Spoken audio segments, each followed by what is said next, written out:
ರಮೇಶ್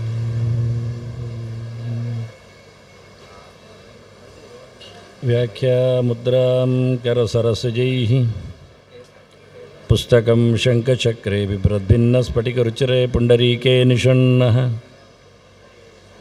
ಅಮ್ಲಾನಶ್ರೀರಮೃತವಿಶದೈರಂಶವಿಪ್ಲಾವಯನ್ ಮಾಮಾವಿರ್ಭೂಯಾತ್ ಅನಘಮಹಿಮಾ ಮಾನಸೇ ವಾಗಧೀಶಃ. ನಮಸ್ತೆ ಪ್ರಾಣೇಶ ಪ್ರಣತವಿಭವಾಯಾವನಿಮಗಾಃ ನಮಃ ಸ್ವಾಮಿನ್ ರಾಮಪ್ರಿಯತಮನಮನ್ ಗುರುಗುಣ. ನಮಸ್ತುಭ್ಯಂ ಭೀಮಪ್ರಬಲತಮಕೃಷ್ಣೇಷ್ಟಭಗವನ್ ನಮಃ ಶ್ರೀಮನ್ ಮಧ್ವಪ್ರದಿಶ ಸುದೃಶನ್ನೋ ಜಯ ಜಯ ಶ್ರೀ ಗುರುಭ್ಯೋ ನಮಃ.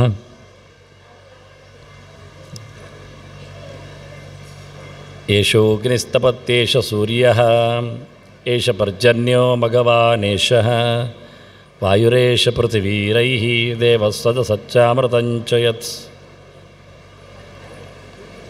ನಮಃ ಪ್ರಾಣಾಯ ವಾಚಸ್ಪತಯೇ ಸ್ವಾಹ ನಮೋ ವಾಚೇ ಪ್ರಾಣವತ್ನ್ಯೈ ಸ್ವಾಹ.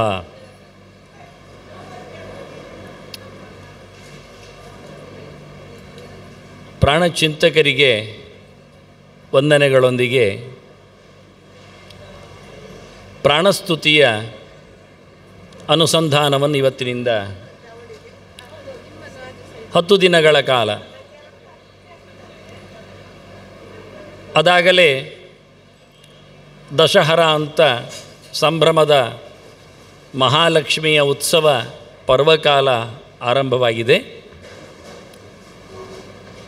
ಪ್ರಾಣಪುರುಷರ ಸಮ್ಮೇಳನದೊಂದಿಗೆ ಪ್ರಕೃತಿ ಪುರುಷರ ಸಮ್ಮೇಳನದೊಂದಿಗೆ ಪ್ರಾಣನ ಸೃಷ್ಟಿ 10ನೆಯ ದಿನದಲ್ಲಿ ಆಗಿದೆ. ವಿಜಯದಶಮಿ ಅದು ಪ್ರಾಣತತ್ವದ ಆಚಾರ್ಯ ಮಧ್ವರ ಅವತಾರದ ದಿನ. ಉಡುಪಿಗೆ ಬಹಳ ದೊಡ್ಡದಾದ ಸಂಭ್ರಮದ ದಿನ. ಯಾಕೆಂದರೆ ಇವತ್ತು ಉಡುಪಿ ಎನ್ನುವುದು ಗೊತ್ತಾಗಿರುವುದು ಕೃಷ್ಣನಿಂದ. ಕಲಿಯುಗದ ಆರಾಧ್ಯ ಮೂರ್ತಿಯಾದ ಕೃಷ್ಣ, ದ್ವಾಪರಯುಗದ ಬಹಳ ದೊಡ್ಡದಾದ ಅವತಾರ ನಡೆಸಿಕೊಟ್ಟಿರತಕ್ಕಂತಹ ಕೃಷ್ಣ, ಅವನು ದ್ವಾರಕೆಯಲ್ಲಿ ತನ್ನನ್ನೇ ರೂಪುಗೊಳಿಸಿ ದ್ವಾರಕೆಯೊಡನೆ ಸಮುದ್ರವಾಸಿಯಾಗಿದ್ದ. 800 ವರ್ಷದ ಕೆಳಗೆ ಮಧ್ವಾಚಾರ್ಯರು ಶ್ರೀಕೃಷ್ಣನೇ ನಡೆಸಿಕೊಟ್ಟ ಆ ಮೂರ್ತಿಯನ್ನು ಉಡುಪಿಯಲ್ಲಿಟ್ಟಿದ್ದಾರೆ. ಹಾಗಾಗಿ ಪುರಾಣ ಕಾಲದ ಪ್ರಸಿದ್ಧವಾದ ಉಡುಪಿ ಇವತ್ತು ಕೃಷ್ಣನಿಂದಾಗಿ ಹೆಚ್ಚು ಪ್ರಸಿದ್ಧಿಯನ್ನು ಪಡೆದಿದೆ. ವಿಶ್ವದಾದ್ಯಂತ ಉಡುಪಿಗೆ ಇವತ್ತು ಮಾನ್ಯತೆ, ಗೌರವ, ಬೆಲೆ, ವ್ಯಾವಹಾರಿಕತೆ ಇದ್ದರೆ ಅದು ಕೃಷ್ಣನಿಂದ. ಕೃಷ್ಣನ ನಿಲುಗಡೆಯಿಂದಾಗಿ ಇವತ್ತು ವರ್ಲ್ಡ್ ವೈಡ್ ಆಗಿ ಒಂದು ಇಕಾನಮಿ ಪ್ರಪಂಚದಲ್ಲಿಯೂ ಉಡುಪಿ ಹೆಚ್ಚು ಸ್ಥಾನಮಾನವನ್ನು ಕೊಟ್ಟಿದೆ. ಹೀಗಾಗಿ ಉಡುಪಿಯ ವೈದ್ಯಕೀಯ ಒಂದು ಶೈಕ್ಷಣಿಕವಾದ ಹಾಗೆ ಇನ್ನಿತರ ತಾಂತ್ರಿಕ ಮುಂತಾದಂತಹ ಪ್ರಕ್ರಿಯೆಗಳಲ್ಲಿಯೂ ಮುಂಚೂಣಿಯಲ್ಲಿ ನೆಲೆಗೊಂಡಿದೆ. ಇದರ ವಿಸ್ತಾರವಾದ ಶಾಖೆಗಳು, ಬ್ರ್ಯಾಂಚಸ್ಸುಗಳು ಎಲ್ಲೆಡೆ ನೆಲೆಗೊಂಡಿವೆ. ಹೀಗಾಗಿ ಉಡುಪಿಯಲ್ಲಿ ಕೃಷ್ಣನ ಪ್ರತಿಷ್ಠೆ ಗಳಿಸಿದ ಆಚಾರ್ಯ ಮಧ್ವರ ಒಂದು ಹುಟ್ಟುಹಬ್ಬ, ಅವತಾರದ ದಿನ, ಅದನ್ನು ನಾವು ಚಿಂತನೆ ಮಾಡುವುದು ಬಹಳ ವಿಶೇಷವೇ. ಮೂಲಪುರುಷನಾದ ಪ್ರಾಣನ ಹಿರಿದೈವರಾಗಿರತಕ್ಕಂಥ ಪ್ರಕೃತಿ ಮತ್ತು ಪುರುಷರ ವಿಶೇಷ ಚಿಂತನೆ ಇಲ್ಲಿದೆ. ಹಾಗಾಗಿ ಪ್ರಕೃತಿಯ ಆರಾಧನೆ, ಮಹಾಲಕ್ಷ್ಮಿಯ ಚಿಂತನೆ, 9 ದಿನದ ನವರಾತ್ರಿಯ ವೈಭವದ ಅನುಸಂಧಾನದಲ್ಲಿ 10ನೇ ದಿನದ ಪ್ರಾಣನ ಪ್ರಾಡಕ್ಟ್ ಪ್ರಕೃತಿ ಪುರುಷರ ಸಮ್ಮೇಳನದ ಒಂದು ಅದ್ಭುತವಾದಂತಹ ಕೊಡುಗೆ. ಹಾಗಾಗಿ ಪ್ರಾಣನನ್ನು ಈ ಬಾರಿ 10 ದಿನ ಚಿಂತನೆಗೆ ನಾನು ಪ್ರಯತ್ನಿಸ್ತೇನೆ. ಮೂಲ ಸ್ರೋತಸ್ಸು ಅನ್ನುವಂತೆ ಇವತ್ತು ಅದರ ಒಂದು ಅತ್ಯಂತ ಸಂಗ್ರಹವಾದ ಒಂದು ಮಾತು ಹೇಳುತ್ತೇನೆ. ಅದು ಬೇಸಿಕಲಿ ವಾಸ್ತವವಾಗಿ ಫೌಂಡೇಶನ್ ಇದ್ದಾಗೆ ಪಂಚಾಂಗ ಜಗತ್ತಿನ ಎಲ್ಲ ಆಗುಹೋಗುಗಳನ್ನು ಒಂದು ಪಾರಿಭಾಷಿಕವಾದ ಶಾಸ್ತ್ರೀಯವಾದ ಮಾತಿನಲ್ಲಿ ಹೇಳುವುದಾದರೆ ಅದಕ್ಕೆ ಅಷ್ಟಕರ್ತೃತ್ವ ಅಂತ ಹೇಳ್ತಾರೆ. ಸೃಷ್ಟಿ, ಸ್ಥಿತಿ, ಸಂಹಾರ, ನಿಯಮನ, ಜ್ಞಾನ, ಅಜ್ಞಾನ, ಬಂಧ, ಮೋಕ್ಷ ಅಂತ. ಇದು ಶಬ್ದಗಳು, ತಿಳ್ಕೊಳ್ಳಿ. ಇದು ನಾವು ಹೇಳುವುದಾದರೆ, ಬಹಳ ಸುಲಭವಾಗಿ ಹೇಳುವುದಾದರೆ, ಇಡೀ ಜಗತ್ತಿನ ಆಗು ಹೋಗುಗಳು ಅಂತ. ಏನಾಗ್ತದೆ, ಏನು ಹೋಗ್ತದೆ ಎನ್ನುವುದು ನೋಡಿಕೊಳ್ಳುವುದಾದರೆ, ಇದನ್ನು ಸೈದ್ಧಾಂತಿಕವಾಗಿ ವೈದಿಕವಾಗಿ ಹೇಳುವುದಾದರೆ, ನಾವಿಲ್ಲಿಗೆ ಬಂದದ್ದು ಸೃಷ್ಟಿ ದೊಡ್ಡ ವಿಷಯ. ಹೇಳಲಿಕ್ಕೆ ನಮ್ಮ ಅಪ್ಪಮ್ಮ ಇದ್ದಾರೆ ಹೇಳಲಿಕ್ಕೆ ಆಗ್ತದೆ, ಆದರೆ ಅಪ್ಪಮ್ಮನಲ್ಲಿ ಅಂಥ ಕಸುವು ಬೇಕಾದರೆ ಯಾರು ಕೊಡಬೇಕು, ಯೋಚನೆ ಮಾಡಬೇಕಾಗ್ತದೆ. ಹಾಗೆಯೇ ಸ್ಥಿತಿ, ಇರುವಿಕೆ, ನಾವೆಲ್ಲ ಇದ್ದೇವೆ, ವಿ ಆರ್ ಲಿವಿಂಗ್, ಹೇಳಲಿಕ್ಕೆ ಸುಲಭ. ಇರುವುದನ್ನು ಗುರುತಿಸುವುದು ಹೇಗೆ? ಕೊರೋನಾದ ಸಂದರ್ಭದಲ್ಲಿ ನಮ್ಮ ಅಸ್ತಿತ್ವಕ್ಕೆ ಬಹಳಷ್ಟು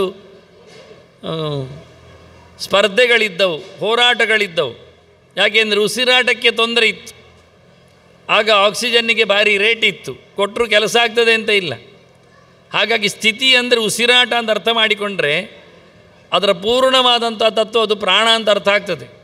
ಹಾಗೆ ಒಂದೊಂದು ಬಿಡಿಸುವುದು.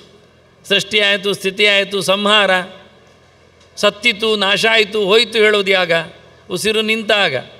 ಮತ್ತೆ ಬಂದದ್ದು ಅಲ್ಲಿಗೆ. ಅದರ ಸೃಷ್ಟಿ ಅಂದರೆ ಮೊದಲ ಉಸಿರಿನ ಆಟ, ಸಂಹಾರ ಅಂದರೆ ಕೊನೆಯ ಉಸಿರಿನ ಓಟ, ನಡುವೆ ಉಸಿರುಗಳ ಎಳೆದಾಟ. ಇದು ಸೃಷ್ಟಿ, ತಿಥಿ, ಸಂಹಾರ.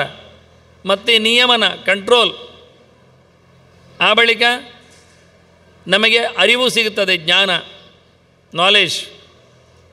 ಕೆಲವೊಮ್ಮೆ ಮರೆವು ಬರ್ತದೆ, ತಪ್ಪು ಕಲ್ಪನೆಗಳಿರ್ತವೆ, ಏನು ಮಾಡಿದರೂ ಗೊತ್ತೇ ಆಗುವುದಿಲ್ಲ, ಒಂದಿರ್ತದೆ, ಅದು ಅಜ್ಞಾನ. ಮತ್ತು ಎಲ್ಲ ಕಡೆಯಲ್ಲಿ ಒಂದು ಬಂಧನ, ಮತ್ತು ಅಲ್ಲಿಂದ ಬಿಡುಗಡೆ, ಮೋಕ್ಷ. ಹೀಗೆ ಪಾರಿಭಾಷಿಕವಾಗಿ ಆಗು ಹೋಗುಗಳನ್ನು ಬಿಡಿಸಿ ಹೇಳಿದ್ದಾರೆ. ಸೃಷ್ಟಿ ಸ್ಥಿತಿಚ್ಚ ಸಂಹಾರ ನಿಯತಿರ್ಜ್ಞಾನಮಾವೃತಿ ಬಂಧ ಮೋಕ್ಷೋಚ ಅಂತ ಪುರಾಣದ ಹಿನ್ನೆಲೆಯಲ್ಲಿ.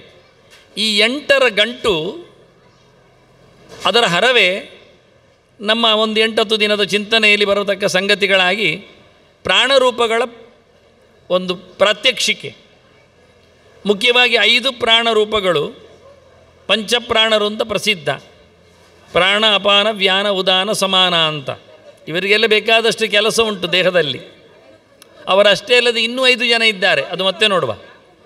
ಈ 5ರ ಕೈಯಲ್ಲಿ ನಾನು ಹೇಳಿದ 5 ಪ್ರಧಾನವಾದ ಸೊತ್ತುಗಳಿವೆ. ಅದನ್ನು ಎಲ್ಲಿಯೂ ಸ್ಪಷ್ಟ ಯಾರು ಹೇಳುವುದಿಲ್ಲ.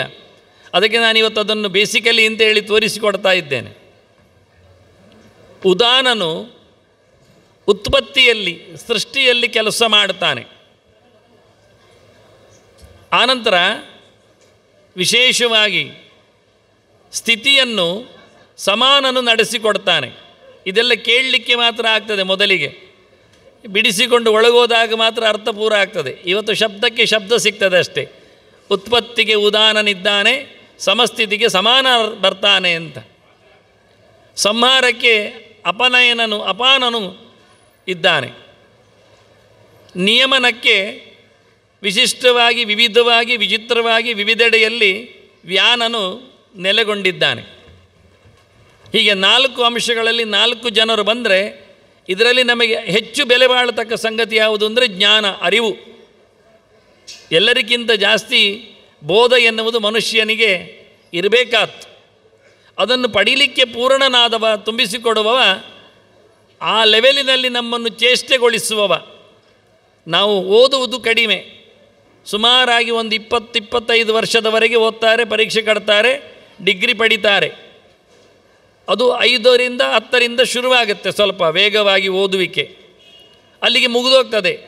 25ರವ ಒಂದು ಕೆಲಸಕ್ಕೆ ಸೇರಿಕೊಂಡು ಸಂಬಳ ಪಡೀಲಿಕ್ಕೆ ಶುರು ಮಾಡಿದರೆ, ಅವನು ರಿಟೈರ್ಡ್ ಆಗುವಾಗ 70-60 ವರ್ಷಗಳಾದರೂ ಆ ಬಳಿಕ ಅದರದ್ದು ಪೆನ್ಷನ್ ಅಂತ ತಿನ್ನಲಿಕ್ಕೆ ಶುರು ಮಾಡಿದರೆ ಸುಮಾರು 99 ವರ್ಷದವರೆಗೆ ಬದುಕಿದ್ರು ನುಂಗ್ತಾನೆವ. 98-99 ಆದರೂ ಕೊನೆಗೆ ಅವನಿಗೆ ಉಳಿದಿದ್ದರೆ ಹೆಂಡತಿಗೆ ಕೊಡ್ತಾರೆ, ಇಟ್ಕೊಳ್ಳೋದು ಬಿಡಿ. ಆದರೆ ಅವನು ಓದಿದ್ದೆಷ್ಟು ನೋಡಿ, ಪ್ರಯತ್ನಿಸಿದ್ದು ಓದುವುದರಲ್ಲೆಷ್ಟು, ಕೇವಲ 25 ವರ್ಷದವರೆಗೆ. 25 ವರ್ಷ ಅಲ್ಲ, ವರೆಗೆ. ಅದರಲ್ಲಿ 10ರಿಂದ ಶುರುವಾಗ್ತಾರೆ ಕೆಲವರು ಸ್ಪೀಡ್, ಕೆಲವರು 15ರಿಂದ ಪಿಕಪ್ ತಗೊಳ್ತಾರೆ. ಏನೇ ಇರಲಿ, ವೃತ್ತಿಪರನಾದ ನಂತರ ಅವನು ಓದುವುದಿಲ್ಲ. ತನ್ನ ವೃತ್ತಿಗೆ ಏನಾದರೂ ಬೇಕಾದರೆ ಅನುಕೂಲ ಆಗುವ ಹಾಗೆ ದುಡ್ಡು ಮಾಡಲಿಕ್ಕಿದ್ರೆ ಚೂರು ಚೂರು ರೆಫರ್ ಮಾಡ್ತಾ ಇರ್ತಾನೆ ಅಷ್ಟೇ. ಅದು ಕೆಲವರಿಗೆ, ಉಳಿದವರಿಗಲ್ಲ. ಹೀಗಾಗಿ ಜ್ಞಾನ ಎನ್ನುವುದು ನಾವು ಪೂರ್ಣವಾಗಿ ಯುಟಿಲೈಸ್ ಮಾಡಿಕೊಳ್ಳಿಲ್ಲ, ಕ್ಯಾಶ್ ಮಾಡಲಿಲ್ಲ, ಕ್ಯಾಶ್ ಮಾಡಲಿಲ್ಲ. ಅದರಿಂದ ಪ್ರಾಣತತ್ವದ ಪರಿಪೂರ್ಣವಾದ ಏನೊಂದು ಕೆಲಸ ಇದೆ ಅದು ಅತ್ಯಂತ ನಿತ್ರಾಣವಾಗಿ ಬಂದಿದೆ. ಹೀಗೆ ಪಂಚಪ್ರಾಣರ ಬಗ್ಗೆ ಹೆಚ್ಚು ಮಾತಾಡಿದ್ದೇನೆ. ಒಂದು ಸರ್ತಿ 6ರ ಬಗ್ಗೆ ಮಾತಾಡಿದ್ದೆ. ಅಮಾನವಾಯು ಅಂತ ಹೇಳಿ, ಅವನು ಅಜ್ಞಾನವನ್ನು ದಯಪಾಲಿಸುವವನು, ನಮ್ಮನ್ನೆಲ್ಲ ಮುಚ್ಚಿ ಹಾಕಿದವನು ಅವನು. ಆದ್ದರಿಂದ ಅವನೇ ಮುಚ್ಚಿಕೊಂಡಿರ್ತಾನೆ, ಗೊತ್ತಾಗದಿದ್ದಾನೆ. ಈ 6 ಜನರ ಹಿನ್ನೆಲೆಯಲ್ಲಿ ಷಡ್ಪ್ರಶ್ನದ ಒಂದು ಹೊಲಹು. ಅದರ ಆಚೆಗೆ 7ನೇದ್ದು ಬಂಧನ ಶಕ್ತಿಯೇ ನಾವಿವತ್ತು ಪೂಜೆ ಮಾಡ್ತಾ ಇರುವಂಥದ್ದು. ಏನೊಂದು ನವದುರ್ಗೆಯರಿದ್ದಾರೆ, ನವಶಕ್ತಿಗಳಿದ್ದಾರೆ, ನವರಾತ್ರಿಯಲ್ಲಿ ಬರ್ತಾರೆ. ಇವರೆಲ್ಲ ರಾತ್ರಿಯಲ್ಲೇ ಬರ್ತಾರೆ, ಏನು ಗೊತ್ತಾಗದೇ ಇರ್ತಾರೆ, ಮುಚ್ಚಿಕೊಂಡು ಹೋಗ್ತಾರೆ, ಮುಚ್ಚಿರ್ತಾರೆ. ಆದ್ದರಿಂದ ಬಂಧನ ಶಕ್ತಿ. ಒನ್ನೊಮ್ಮೆ ಅವರು ದುಡ್ಡು ಕೊಟ್ಟು ಹೋದರೂ ನಾವು ಬಂಧನಕ್ಕೆ ಸಿಗ್ತೇವೆ ಹೊರತು ಬಿಡುಗಡೆಗೆ ಬರುವುದಿಲ್ಲ.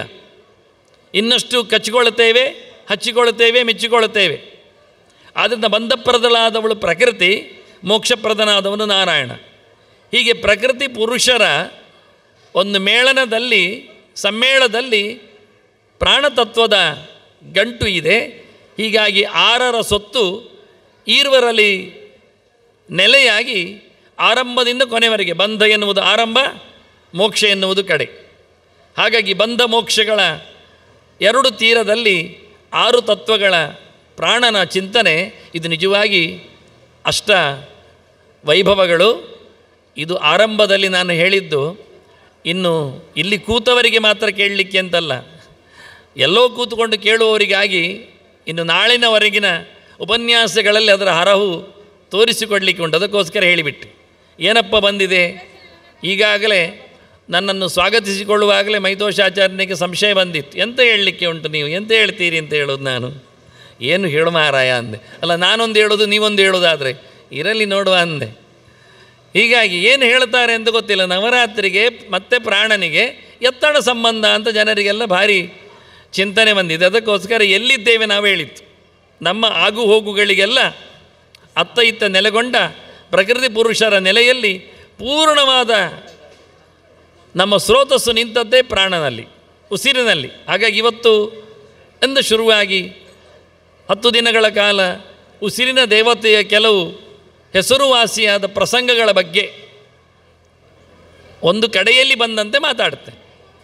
ಎಲ್ಲಿದೆ ಅಂತ ನೋಡಿಕೊಳ್ಳುವವರಿಗೆ ಅನುಕೂಲ ಆಗಲಿಕ್ಕೋಸ್ಕರ ಒಟ್ಟಾರೆ ಇದ್ದುಕೊಂಡ ರಾಶಿಯಿಂದ ಏನು ಹೆಕ್ಕಿಗೇಳುವುದಿಲ್ಲ, ಒಂದೆಡೆ ಬೆಟ್ಟು ಮಾಡಿ ಹೇಳುತ್ತೇನೆ. ನಾವೆಲ್ಲ ಇದ್ದೇವೆ ಅಂದ ತಕ್ಷಣ ಜೀವಲೋಕದಲ್ಲಿದ್ದೇವೆ, ಖಂಡಿತವಾಗಿಯೂ. ಇದೊಂದು ದೊಡ್ಡ ಅದ್ಭುತವಾದಂತಹ ವಿಶ್ವ ನಮ್ಮದು, ಅಂದರೆ ನಾವೇ ಹೇಳಿಕೊಳ್ಳುವಂತೆ ಹೇಳುವುದಾದರೆ. ಆದರೆ ಇದರಲ್ಲಿ ನಮ್ಮನ್ನು ದೊಡ್ಡ ಜನ ಅಂತ ತಿಳ್ಕೊಂಡ್ರೆ, ನಾನು ಆಗ ಹೇಳಿದ್ನಲ್ಲ, ಪುರಾಣಕಾರರೆಲ್ಲ ನಮ್ಮನ್ನು ಬಹಳ ಸಣ್ಣವರನ್ನಾಗಿಸಿದ್ದಾರೆ. ಯಾಕೆ ಅಂದರೆ ನಮ್ಮದು ಬದುಕು ಚೆನ್ನಾಗಿಲ್ಲ. ಅಂದರೆ ಅರ್ವಾಕ್ ಸ್ರೋತಸ್ಸುಗಳು, ನಾವು ಕೆಳಗೆ ಹೋಗುವವರು ಅಂತ ನಮಗೆ ಹೆಸರು, ಟೈಟಲ್ ಕನ್ನಡದಲ್ಲಿ ಹೇಳುವುದಾದರೆ ಕೆಳಗೆ ಹೋಗುವವರು ಅಂತ, ನೀಚಗತಿಯವರು ಅಂತ, ನೀಚಪಾತಿಗಳು. ನೀ ಬಿಟ್ಟರೆ ಚಪಾತಿ ಉಳಿತದೆ ಅಷ್ಟೇ. ನೀಚಪಾತಿಗಳು ಅಂದರೆ ಕೆಳಗೆ ಹೋಗುವವರು ಅಂತ. ಇದೆಲ್ಲ ನಮಗೆ ಅವಧಾನ ಪ್ರಪಂಚದಲ್ಲೆಲ್ಲ ಬೇಕಾಗುತ್ತೆ ಕೆಲವೊಮ್ಮೆ. ಹಾಗಾಗಿ ನೀಚಪಾತಿ ಅಂತ, ಕೆಳಗೆ ಬೀಳುವವರು ಅಂತ ನಮ್ಮನ್ನು, ಅಂದರೆ ಅರ್ವಾಕ್ ಸ್ರೋತಸ್ಸಿಗೆ ನಾನು ಕೊಟ್ಟ ಇನ್ನೊಂದು ಕನ್ನಡದ ಶಬ್ದ ಕೊಡುವುದಾದರೆ. ಹಾಗಾಗಿ ನೀಚಪಾತಿಗಳು. ಆದರೆ ಮತ್ತೆ ಮೇಲ್ವರ್ಗದವರು ಯಾರು, ಮೇಲ್ಮುಖ ಗತಿ ಯಾರಿಗೆ ಉಂಟು ಕೇಳಿದರೆ ಊರ್ಧ್ವ ಸ್ರೋತಸ್ಸುಗಳು, ಅದು ಮರಗಳು. ಖಂಡಿತವಾಗಿಯೂ ಹೌದು. ಎಷ್ಟು ಎತ್ತರಕ್ಕೆ ಹೋಗ್ತದೆ ನೋಡಿ. ನಾವು ಉಸಿರಾಟ ಎಳೆಯುವ ಮುಂಚೆ ಗಾಳಿಯನ್ನು ಮೆಟ್ಟುವವರು, ಮುಟ್ಟುವವರು, ತಟ್ಟುವವರು ಮರಗಿಡಗಳು. ಹಾಗಾಗಿ ಅವುಗಳು ಮೇಲಕ್ಕೆ ಹೋಗ್ತವೆ. ಯಾರಿಗೂ ಏನು ತೊಂದರೆ ಮಾಡದೆ ಉಪಕಾರ ಮಾಡಿ, ಕಡಿಯಲು ಬಂದವನಿಗೂ ನೆರಳು ಕೊಟ್ಟು, ಹಣ್ಣು ಕೊಟ್ಟು, ಮರಗಲಿಕ್ಕೆ ಮಣೆ ಕೊಟ್ಟು, ಕಡಿಲಿಕ್ಕೆ ಕೋಲು ಕೊಟ್ಟು, ನೋಡಿ ಏನಾದರೂ ಉಂಟ ಇದಕ್ಕೆ ಔಚಿತ್ಯ ನೋಡಿ. ಆದ್ದರಿಂದ ಅನ್ಯಾಯ ಮಾಡದ ಮುಂದಿನ ಗತಿಯಲ್ಲಿ ಮತ್ತೆ ಬೆಳವಣಿಗೆಯನ್ನು ಪಡೆಯುವ ಒಂದು ವರ್ಗ, ಜೀವವರ್ಗ ಅಂದರೆ ಅದು ಮರಮಟ್ಟುಗಳು. ಮತ್ತೊಂದುಂಟು ತಿರಿಯಕ್ ಸ್ರೋತಸ್ಸು ಅಂತ, ಅಡ್ಡ, ಅದು ಪ್ರಾಣಿ ಪ್ರಪಂಚ. ಹೀಗೆ 3 ಇದೆ ನಮ್ಮ ಹತ್ತಿರದಲ್ಲಿ. ನಾವು ಹೇಳುವಂಥದ್ದು ಜೀವಲೋಕ, ಅದು ದೊಡ್ಡ ಸಂಗತಿ ಅಲ್ಲ. ಮನುಷ್ಯಲೋಕ, ಮನುಷ್ಯಲೋಕಕ್ಕೆ ಪೂರಕವಾಗಿ 2 ಲೋಕ ಇದೆ. ಒಂದು ಕ್ರಿಮಿಕೀಟಗಳ, ಪ್ರಾಣಿ ಪಕ್ಷಿಗಳ ಜೀವ ಜಾತಿಗಳು, ಇನ್ನೊಂದು ಗಳಲ್ಲಿ ಮರಮಟ್ಟುಗಳ, ಗಿಡ ಬಳ್ಳಿಗಳ ಮಗದೊಂದು ಮಜಲುಗಳು. ಹೀಗೆ 3 ಪ್ರಪಂಚವನ್ನು ನಾವು ನೋಡಿಕೊಂಡ್ರೆ ಇದನ್ನು ಪ್ರತ್ಯಕ್ಷವಾಗಿ ಅನುಭವಿಸ್ತೇವೆ. ಪ್ರತ್ಯಕ್ಷ ಅಂದರೆ ಕಣ್ಣು ಮಾತ್ರ ಅಂತಲ್ಲ, ಕಿವಿಯಲ್ಲೂ ಕೇಳಲಿಕ್ಕೆ ಬರ್ತದೆ, ಮೂಗಿನಲ್ಲಿಯೂ ಮೂಸಲಿಕ್ಕೆ ಆಗ್ತದೆ ಪರಿಮಳವನ್ನು ಗ್ರಹಿಸಿ, ಕೈಯಲ್ಲಿಯೂ ನೋಡಬಹುದು. ಒಟ್ಟಾರೆ ನಮ್ಮ ಹೊರಗಿನ ಇಂದ್ರಿಯಗಳಿಂದ ಅವುಗಳ ಅಸ್ತಿತ್ವದೆಡೆಗೆ ನಾವು ಸೇರ್ತೇವೆ. ಹಾಗಾಗಿ ಇದನ್ನೆಲ್ಲ ಪ್ರತ್ಯಕ್ಷ ಅಂತ ಕರೆದು ಬಿಟ್ಟು, ಅದು ಆಗದಿದ್ದರೆ ಸೂಕ್ಷ್ಮದರ್ಶಕಗಳನ್ನೆಲ್ಲ ಉಪಯೋಗಿಸ್ತೇವೆ ನಾವು, ಅದರಿಂದ ಗಮನಿಸ್ತೇವೆ. ಅತ್ಯಂತ ಸೂಕ್ಷ್ಮವಾದ ಹುಳ ಹುಪ್ಪಟೆಗಳನ್ನು, ಬ್ಯಾಕ್ಟೀರಿಯಾಗಳನ್ನು, ಅಣುಪ್ರಪಂಚವನ್ನು ಗ್ರಹಿಸ್ತೇವೆ. ಅಲ್ಲದಿದ್ದರೆ ಅನುಮಾನ ಮಾಡ್ತೇವೆ, ತರ್ಕ ಮಾಡ್ತೇವೆ ಆಗಿರಬೇಕು ಅಂತೇಳಿ. ಇಷ್ಟಾಗಿಯೂ ಇವನು ಆಗಿದ್ದರೆ ನೀರಿನಲ್ಲಿ ಏನೋ ಹುಳ ಹುಪ್ಪಟೆಗಳ ಬಾಧೆಯಿಂದ ನನಗೆ ಆರೋಗ್ಯ ಕೆಟ್ಟಿದೆ ಅಂತ ಹೇಳಿ ಕಣ್ಣಿಗೆ ಕಾಣದ್ದಕ್ಕೂ ಹೆಚ್ಚಿನ ಪರಿಜ್ಞಾನದೆಡೆಗೆ ನಾವು ಓಡುತ್ತೇವೆ. ಇನ್ನು ಯಾರಾದರೂ ಹೇಳಿದ್ದು ಕೇಳ್ತೇವೆ ಕೆಲವೊಮ್ಮೆ, ಅದು ಶಬ್ದದಲ್ಲಿ ಆಯಿತು, ಕಿವಿಯಲ್ಲೇ ಹೋಯ್ತದು, ಹೇಳಿ ಕೇಳಿ ಪ್ರತ್ಯಕ್ಷ ಮಾಡಿಕೊಳ್ಳುವುದು. ಆದರೆ ಇದು 2 ಅಲ್ಲದ ನಮ್ಮ ಪ್ರಪಂಚ, ನಮ್ಮ ಉಪಯೋಗಕ್ಕಿರತಕ್ಕಂಥ ಜಡ ಪ್ರಪಂಚ, ಮಣ್ಣು ನೀರು ಗಾಳಿ. ಬೆಂಕಿಯನ್ನು ತಯಾರು ಮಾಡುವುದು ನಾವು. ಮಣ್ಣು ಸಿಕ್ಕಿದಂತೆ ನೀರು ಸಿಕ್ಕಿದಂತೆ ಬೆಂಕಿ ಸಿಗುವುದಿಲ್ಲ. ಹೀಗೊಂದು ತರುವ ಅಂತ ಹೇಳಲಿಕ್ಕೆ ಆಗುವುದಿಲ್ಲ. ನೀರು ಬಾಟ್ಲಿಯಲ್ಲಿ ಹಾಕಿ ಕೊಡ್ತಾರೆ, ಮಣ್ಣು ಚಟ್ಟಿಯಲ್ಲಿ ತೆಗೆದುಕೊಡ್ತಾರೆ, ಬೆಂಕಿಯನ್ನು ಹೇಗೆ ಹಿಡಿದು ಕೊಡ್ತಾರೆ. ನಾವು ಅದನ್ನು ಘರ್ಷಣೆಯಿಂದ ಉತ್ಪನ್ನಗೊಳಿಸಬೇಕು. ವಾಸ್ತವವಾಗಿ ಗಾಳಿ ಇದೆ. ಹಾಗಾಗಿ ಇದು ವಿಚಿತ್ರವಾದಂಥ ಒಂದು ಪ್ರಪಂಚ, ಜಡವಾದ ಪ್ರಪಂಚ ನಮ್ಮ ಅನುಭವಕ್ಕೆ ಬರುವಂಥದ್ದು. ಇದು ಅಲ್ಲದೆ ಒಂದಿದೆ, ಅದೇ ನಮ್ಮದು ಕಷ್ಟದ ವಿಷಯ, ಅದೇ ದೇವರು. ಅದಕ್ಕಿಷ್ಟು ವೈಭವ, ಅದಕ್ಕಿಷ್ಟು ಗುದ್ದಾಟ, ಅದಕ್ಕಿಷ್ಟು ಅರಸಾಟ. ಹಾಗಾಗಿ ಭಗವಂತನ ಬಗ್ಗೆ, ದೇವರ ಬಗ್ಗೆ ಒಂದು ವಿಶಿಷ್ಟವಾದ ಶಕ್ತಿಯನ್ನು ಗುರುತಿಸುವುದರಲ್ಲಿ ನಾವು ಸೋತದ್ದು, ವೇದ ಗೆದ್ದದ್ದು. ಎಲ್ಲಿಗೆ ನಮ್ಮ ಇಂದ್ರಿಯಗಳು ಮಾತಾಡೋದಿಲ್ಲವೋ, ಎಲ್ಲಿ ನಮ್ಮ ತರ್ಕ ಪ್ರಪಂಚ ಸೋಲ್ತದೋ ಅದರ ಆಚೆಗಿರುವಂಥದ್ದೇ ದೇವರು, ಅದನ್ನು ತಿಳಿಸಿಕೊಡುವಂಥದ್ದು ವೇದ. ನಾವು ಬರಬೇಕಾದಲ್ಲಿ ಇವತ್ತು ನಾವು ಎಲ್ಲಿಂದ ಸೋತಿದ್ದೇವೆ, ಯಾವುದರಲ್ಲಿ ನಾವು ಬಡವರಿದ್ದೇವೆ ಕೇಳಿದರೆ, ಸತ್ಯವಾಗಿ ನಾನು ಹೇಳುವುದಾದರೆ ಖಂಡಿತವಾಗಿಯೂ ನಮ್ಮ ಪ್ರಾಚೀನರ ಬಹಳ ದೊಡ್ಡದಾದ ಕೊಡುಗೆ, ಬಳುವಳಿ, ಕೊಪ್ಪರಿಗೆ ಹೇಳಿದರೆ ಅದು ವೇದನಿಧಿ. ನಿಮ್ಗೆ ಅರ್ಥ ಆಗೋದಿಲ್ಲ ನನಗೆ ಗೊತ್ತಿದೆ, ಯಾಕೆಂದರೆ ಅದು ಸಂಸ್ಕೃತದಲ್ಲಿ ಉಂಟು ಅಂತ. ಸತ್ಯವೂ ಹೌದು. ಈಗಾಗಲೇ ಗಣತಿಯೆಲ್ಲ ಶುರುವಾಗಿದೆ, ಲೆಕ್ಕ ಮಾಡ್ತಾ ಇದ್ದಾರೆ. ಯಾವುದು ನಮ್ಮದು ದೇಶ ಸಾಂವಿಧಾನಿಕವಾಗಿ ಅದು ಜಾತ್ಯತೀತವಾಗಿದೆ ಅಲ್ಲ, ಅದಕ್ಕೆ ಅವರು ಯಾರ್ಯಾರು ಯಾವ ಜಾತಿಯಲ್ಲಿದ್ದಾರೆ ಎಂದು ನೋಡ್ತಾ ಇದ್ದಾರೆ. ಅರ್ಥ ಆಗಿರಬೇಕು ನಿಮಗೆ, ಅದರಾಚೆಗೆ ನಾನು ಹೇಳುವುದಿಲ್ಲ. ಜಾತ್ಯತೀತ ದೇಶದಲ್ಲಿ ಎಂಥದ್ದು ಮಾಡುವ ಇರಲಿ, ಅದರಲ್ಲಿ ಒಂದು ಭಾಷೆಯ ಲೆಕ್ಕಾಚಾರ ಉಂಟು. ಇದಾಗಲೇ ಇಡೀ ನಮ್ಮ ಭಾರತದಲ್ಲಿ ಸಂಸ್ಕೃತ ಮಾತಾಡುವವರು ಅಲ್ಲ, ಸಂಸ್ಕೃತವನ್ನು ಮದರ್ ಟಂಗ್ ಮಾಡಿಕೊಂಡದ್ದು ಅಲ್ಲ, ಸಂಸ್ಕೃತ ಗೊತ್ತಿದೆ ಅಂತ ಟಿಕ್ ಹಾಕಿದವರು 2 ಲಕ್ಷ ಜನ ಇರುವುದು. ನೆನಪಿಟ್ಕೊಳ್ಳಿ, 150 ಕೋಟಿ ಜನರಲ್ಲಿ ಇದಾಗಲೇ ಮೆನ್ಷನ್ಡ್ ಆಲ್ರೆಡಿ. ಎಷ್ಟು ಕೇಳಿ ಅಂದರೆ ಸಂಸ್ಕೃತವು ಅಲ್ಲಿ ಇನ್ನೊಂದು ಕಾಲಮ್ ಇದೆ, ಅಲ್ಲಿ ನಿಮಗೆ ಯಾವೆಲ್ಲ ಭಾಷೆಗಳು ಗೊತ್ತಿವೆ ಅಂತ ಒಂದು ಟಿಕ್ ಹಾಕ್ಲಿಕ್ಕೆ ಉಂಟು. ಆಗ ಅವರೆಲ್ಲ ಅದರಲ್ಲೆಲ್ಲ ಇಂಗ್ಲೀಷ್ ಗೊತ್ತಿದೆ ಎಲ್ಲ ಬರೀತಾರೆ, ಹಿಂದಿ ಗೊತ್ತಿದೆ, ಕೊಂಕಣಿ ಗೊತ್ತಿದೆ ಎಲ್ಲ ಬರೀತಾರೆ. ಆಗ ಸಂಸ್ಕೃತ ಅಂತ ಒಂದು ಅದಕ್ಕೆ ಟಿಕ್ ಹಾಕೋದಿಲ್ಲ, ಅವರು ಗೊತ್ತಿದೆ ಅಂತ, ಗೊತ್ತಿಲ್ಲ ಅಂತಾರೆ ಅವರು. ಹಾಗಾದರೆ ಅವರು ರಾಯರ ಮಠದ ಹತ್ತಿರ ಕೂತು ಪೂಜ್ಯ ರಾಘವೇಂದ್ರ ಹೇಳಿದೆ ಅಂಥದ್ದು ಕನ್ನಡವಾ? ಹರೇ ರಾಮ ರಾಮ ರಾಮ ಅಂತ ಎಲ್ಲಿಯಾದರೂ ಬಾಯಿ ತಪ್ಪಿ ಹೇಳಿದ್ದೆ ಅಂಥದ್ದು. ಜೈ ಶ್ರೀರಾಮ್ ಹೇಳ್ತಾರಲ್ಲ ಕೆಲವೊಮ್ಮೆ, ಅದೆಂಥದ್ದು ಹೇಳ್ತಾರಲ್ಲ ಅವರು. ಎಲ್ಲಿಯಾದರೂ ಏನಾದರೂ ಭರಣಿ ಉಪ್ಪಿನಕಾಯಿ ಕೆಳಗೆ ಬಿದ್ದರೆ ಗೋವಿಂದ ಅಂತ ಅನ್ನೋದಿಲ್ಲ ಅವರು. ಸಂಸ್ಕೃತ ಅಂತ ಹೇಳಲಿಕ್ಕೆ ಅವರಿಗೆ ನಾಚಿಕೆ ಆಗ್ತದೆ. ಅದನ್ನು ಪೌರೈತ್ಯ ಮಾಡಿಸ್ತಾರೆ, ಪೂಜೆ ಪುನಸ್ಕಾರ ಮಾಡಿಸ್ತಾರೆ, ಸತ್ಯನಾರಾಯಣ ವ್ರತ ಕರೀತಾರೆ, ಗಣಪತಿ ಹೋಮ ನಡೆಸ್ತಾರೆ, ಶ್ರಾದ್ದ ಪಿಂಡ ಹಾಕ್ತಾರೆ, ಕೆಲವೊಮ್ಮೆ ತರ್ಪಣೆ ಇಡ್ತಾರೆ, ಎಡೆ ಇಡ್ತಾರೆ. ಕೆಲವರು ಎದುರಲ್ಲಿ ಇಡುವುದಿಲ್ಲ ಎಡೆ, ತಂದೆ ತಾಯಿಗಳಿಗೆ ಸತ್ತ ಬಳಿಕ ಅದು ಹಿಂದೆ ಇಡುದಂತೆ. ಅದು ಯಾಕೆ ನನಗೆಲ್ಲ ಗೊತ್ತಿಲ್ಲ ಅಂತ ಹೇಳಿದ್ದು ನಾನು. ಕೆಲವರು ಹಾಗೆಲ್ಲ ಮಾಡ್ತಾರೆ, ಹಿಂದೆ ನೋಡುವುದಿಲ್ಲ ಅಂತೆ. ಅವ್ರಿಗೆ ಹೆದರಿಕೆ ಆಗ್ತದೆ ಏನು ಅಪ್ಪ ಅಮ್ಮನ ನೋಡುವಾಗ ಮತ್ತು ಸತ್ತ ನಂತರ. ಅದೆಲ್ಲ ಯಾವ ಭಾಷೆಯಲ್ಲಿ ಇಡ್ತೀರಿ? ಮಾತೃದೇವೋಭವ, ಪಿತೃದೇವೋಭವ, ಆಚಾರ್ಯ ದೇವೋಭವ, ದೇವೋಭವ ದೈವೋಭವ ಎಂಥದ್ದು ಒಂದು ಉಂಟಲ್ಲ, ಸಂಸ್ಕೃತ ಅಲ್ಲೋ ಅದು. ಎಂತ ಆದರೂ ಆದದ್ದು ಇನ್ನು ಮುಂದೆ ಆದರೂ ಯಾರಾದರೂ ಹಿಂದೂಗಳು ಅಂತ ಇದ್ದರೆ ಅವರು ಖಂಡಿತವಾಗಿಯೂ ಏನು ಭಾಷೆಗಳು ಗೊತ್ತಿದೆ ಎಂದಾಗ ಆ ಕಾಲಮಿನಲ್ಲಿ ಸಂಸ್ಕೃತ ಗೊತ್ತಿದೆ ಎಂದು ಒಂದು ಟಿಕ್ಕ ಹಾಕಿ ಬಿಡಿ. ಗೊತ್ತುಂಟಲ್ಲ ಈಗ ನಿಮಗೆ, ನಾನು ಹೇಳಿಕೊಟ್ನಲ್ಲ ಗೊತ್ತಿದೆ ಅಂತ. ಪೂಜ್ಯಾಯ ರಾಘವೇಂದ್ರ ಹೇಳ್ತೀರಿ, ಹರೇ ರಾಮ ಹೇಳ್ತೀರಿ ಇಲ್ಲೋ ನನಗೇನು ಗೊತ್ತು. ಸರಸ್ವತಿ ನಮಸ್ತಭ್ಯ ಬಿದ್ದಿದ್ದಾರಲ್ಲ ಶಾರದೆಯನ್ನು, ಕಲೀಲಿಕ್ಕಾದರೂ ಕೈ ಮುಗಿಬೇಕಲ್ಲ ಅವಳಿಗೆ, ಅದಾದ ಅಭ್ಯಾಸ ಆಗಬೇಕಲ್ಲ. ಹಾಗಾಗಿ ಸಂಸ್ಕೃತ ಎನ್ನುವುದು ಭಾಷೆ, ಅದು ನಮ್ಮ ಮತ್ತು ದೇವತೆಗಳ ಕಮ್ಯುನಿಕೇಷನ್ ಲ್ಯಾಂಗ್ವೇಜ್. ನಾವು ಪರದೇಶದವರ ಹತ್ರ ಮಾತಾಡಲಿಕ್ಕೆ ಇಂಗ್ಲೀಷ್ ಮಾತಾಡ್ತೇವೆ, ಅಕ್ಕಪಕ್ಕದ ರಾಜ್ಯದವರ ಹತ್ರ ಮಾತಾಡಲಿಕ್ಕೆ ಅವರವರ ಭಾಷೆಯಲ್ಲಿ ವ್ಯವಹಾರ ಮಾಡ್ತೇವೆ. ಆದರೆ ದೇವತೆಗಳ ಹತ್ರ ಮಾತಾಡಲಿಕ್ಕೆ ಅವರದ್ದೇ ಆದ ಭಾಷೆ ಹೇಳಿ ಸಂಸ್ಕೃತದಲ್ಲಿ ಇಟ್ಟುಕೊಳ್ತೇವೆ. ಅದಕ್ಕೆ ಹೇಳಿ ನಾನು ಪೂಜ್ಯ ರಾಘವೇಂದ್ರ ಹೇಳ್ತೇವೆ, ಅಲ್ಲಿ ಹೋಗಿ ಬೇರೆ ಏನು ಹೇಳುವುದಿಲ್ಲ ಅವರ ಹತ್ರ.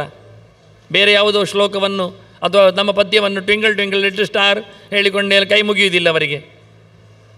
ಆದ್ದರಿಂದ ವೇದಗಳು ದೇವರನ್ನು ಹೇಳುತ್ತದೆ. ಆ ಭಾಷೆಯಲ್ಲಿ ಬಂದ ಸೊತ್ತುಗಳು ವೇದಾಖ್ಯೇವೈನಂ ವೇದೇಂತಿ ತಸ್ಮಾದಾಹುರ್ ವೇದಾಹ ಅಂತ ನೇಂದ್ರಿಯಾಣಿ ನಾನಮಾನಂ ಹೇಳಿ ಬೇರೆ ಯಾವುದೇ ಬಗೆಯಿಂದ ನಮಗೆ ದೇವರನ್ನು ಹುಡುಕಲಿಕ್ಕೆ ಆಗುವುದಿಲ್ಲ. ವೇದಗಳಿಂದಷ್ಟೇ ದೇವರನ್ನು ಪ್ರತಿಷ್ಠೆ ಮಾಡಲಿಕ್ಕೆ ಆಗ್ತದೆ, ಅಭ್ಯಾಸ ಮಾಡಿಕೊಳ್ಳಲಿಕ್ಕೆ ಬರ್ತದೆ. ಅದಕ್ಕಾಗಿ ಸಂಸ್ಕೃತ ಓದದಿದ್ದರೂ ಆ ಗ್ರಂಥಗಳನ್ನು ಇತರ ಭಾಷೆಯಲ್ಲಿ ಆದರೂ ಓದಬೇಕಾಗ್ತದೆ. ವೇದಗಳು ಎಷ್ಟು, ಅದರ ವ್ಯಾಪ್ತಿ ಏನು, ಅದರ ವೈಭವ ಏನು ಇವತ್ತು ಹೇಳಲಿಕ್ಕೆ ಹೋಗುವುದಿಲ್ಲ, ಅದು ಮುಗಿಯುವುದಿಲ್ಲ. ಅದರ ಟೆಸ್ಟಿನ ಸೊಬಗಿನ ಬಗ್ಗೆ ಮಾತಾಡುವುದಿಲ್ಲ. ಚತ್ವಾರಿ ಶೃಂಗಾ ತ್ರಯೋಸ್ಯ ಪಾದಾ ದ್ವೇ ಶೀರ್ಷೆ ಅಂತ ವೇದವೇ ತನ್ನ ಪರಿಚಯ ಮಾಡಿಸ್ತದೆ. ನಾನು 4 ಮುಖದಲ್ಲಿ ಇದ್ದೇನೆ ಅಂತ. 4 ಹೆಸರು ಮಾತ್ರ ಅಲ್ಲ, ಅದರ ಆಯಾಮಗಳು 4 ಒಂದೊಂದು. ಸಂಹಿತ, ಬ್ರಾಹ್ಮಣ, ಆರಣ್ಯಕ, ಉಪನಿಷತ್ತು ಅಂತ. ಸಂಹಿತೆಗಳು ವೇದಮಂತ್ರಗಳ ರಾಶಿಗಳು, ಬ್ರಾಹ್ಮಣಗಳು ಅವುಗಳನ್ನು ವಿನಿಯೋಗಿಸುವ ಪದ್ಧತಿಗಳು, ಆರಣ್ಯಕಗಳು ಅದರ ವಿಶೇಷವಾದಂಥ ಚಿಂತನೆಗಳ ವ್ಯವಸ್ಥೆಗಳು, ಉಪನಿಷತ್ತುಗಳು ಅಲ್ಲಿರತಕ್ಕ ಅತ್ಯಂತ ರಹಸ್ಯವಾದ ಚಿಂತನೆಗಳನ್ನು ತಿಳಿಸಿಕೊಡುವ ಮಾತುಗಳು, ಕೆಲವು ಸಂವಾದಗಳು. ಉಪನಿಷತ್ತು ಅಂದರೆ ತುಂಬ ಅರ್ಥಗಳನ್ನೆಲ್ಲ ಮಾಡಿಕೊಂಡಿದ್ದಾರೆ ಎಲ್ಲರೂ. ನಾನೊಂದು ಇವತ್ತು 2 ಅರ್ಥ ಹೇಳ್ತೇನೆ. ಎಲ್ಲಿಯಾದರೂ ಯಾರಾದರೂ ಅದನ್ನು ಹೇಳಿದರೆ ಹೌದು ಅಂತ ಕೈ ಎತ್ತಿ. ಎಲ್ಲಿ ಕೈ ಎತ್ತುತ್ತೀರಿ? ನನಗೆ ಗೊತ್ತು 1-2 ಜನ ಕೈ ಎತ್ತುವವರು ಇರ್ತಾರೆ, ಆದರೂ ಅವ್ರಿಗೆ ಗೊತ್ತಿಲ್ಲ ಅಂತ ನನಗೆ ಗೊತ್ತಿದೆ. ಅಷ್ಟು ಚಾಲೆಂಜ್. ಉಪನಿಷತ್ತು ಅಂದರೆ ಏನು? ಸುಮಾರು ಹೆಸರುಗಳೆಲ್ಲ ಕೊಟ್ಟು ಹೇಳಿದವರೆಲ್ಲ ಸೇರಿದ್ದಾರೆ, ನನಗೆ ಗೊತ್ತು. ನಾನಿವತ್ತು ಬಹಳ ಸುಲಭವಾದ ಒಂದು ಅರ್ಥ ಹೇಳ್ತೇನೆ. ಅದರಲ್ಲಿ ಏನೆಲ್ಲ ಉಂಟು? ಉಪ ಎನ್ನುವುದೊಂದು ಉಪಸರ್ಗ ಕಾಣ್ತದೆ, ಅದನ್ನು ಉಪಸರ್ಗ ಹೇಳುವುದು ಉಪಪದ ಅಂತಲೇ ಹೇಳ್ತಾರೆ, ಇರಲಿ. ಮತ್ತೊಂದು ನೀ ಎನ್ನುವುದನ್ನು ಬೇಕಾದರೆ ಉಪಸರ್ಗ ಅಂತಲೇ ಹೇಳ್ಬೋದು, ಹೇಳ್ತಾರೆ. ಮತ್ತೆ ಇರುವುದು ಸತ್ತೆ, ಅದೊಂದು ಕ್ರಿಯಾಪದದ ರೂಪ, ವರ್ಡ್, ಮುಗೀತು, ಇಷ್ಟೇ ತಾನೇ ಅಂತ. ಇನ್ನೂ ಚೂರು ಚೇಂಜ್ ಮಾಡಲಿಕ್ಕೆ ಬರ್ತದೆ ನೋಡಿ. ಫಸ್ಟ್ ವರ್ಡ್ ನಾನಿವತ್ತು ಚಿಂತನೆ ಕೊಡ್ತಾ ಇದ್ದೇನೆ, ಪನಿ ಶತ್ ಮಾಡಲಿಕ್ಕೆ ಬರ್ತದೆ.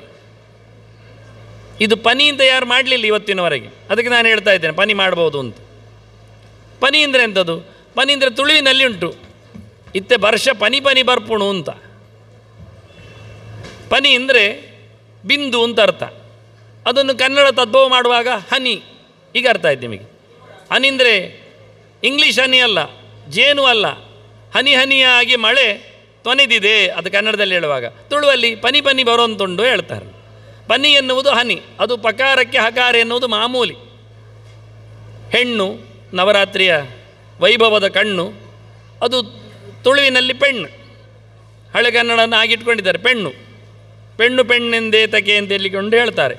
ಆದರೆ ಪೆಣ್ಣು ಹೆಣ್ಣು, ಹಕಾರಕ್ಕೆ ಪಕಾರ ಬರ್ತದೆ ಅಂದ ತಕ್ಷಣ ಸ್ವರವೂ ಹಾಗೆ ಬರ್ತದೆ ಅಂತ ಹೇಳಬೇಡಿ. ಮತ್ತೆ ನನ್ನ ಮಗಳು ಹಾಗೆ ಮಾಡಿಬಿಟ್ಲು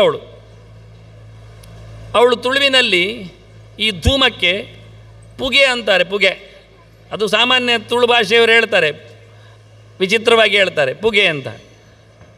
ಅದನ್ನು ಕನ್ನಡದಲ್ಲಿ ಮಾಡುವಾಗ ಅಕಾರಕ್ಕೆ ಪಕಾರ ಹೊಗೆ ಆಗ್ತದೆ, ಹುಗೆ ಆಗುವುದಿಲ್ಲ. ಹುಗೆ ಆಗ್ಬೋದಿತ್ತಲ್ಲ, ಸ್ವರ ಯಾಕೆ ಹೆಚ್ಚು ಕಡಿಮೆ ಆಯಿತು? ಹಾಗೆಲ್ಲ ಆಗ್ತದೆ.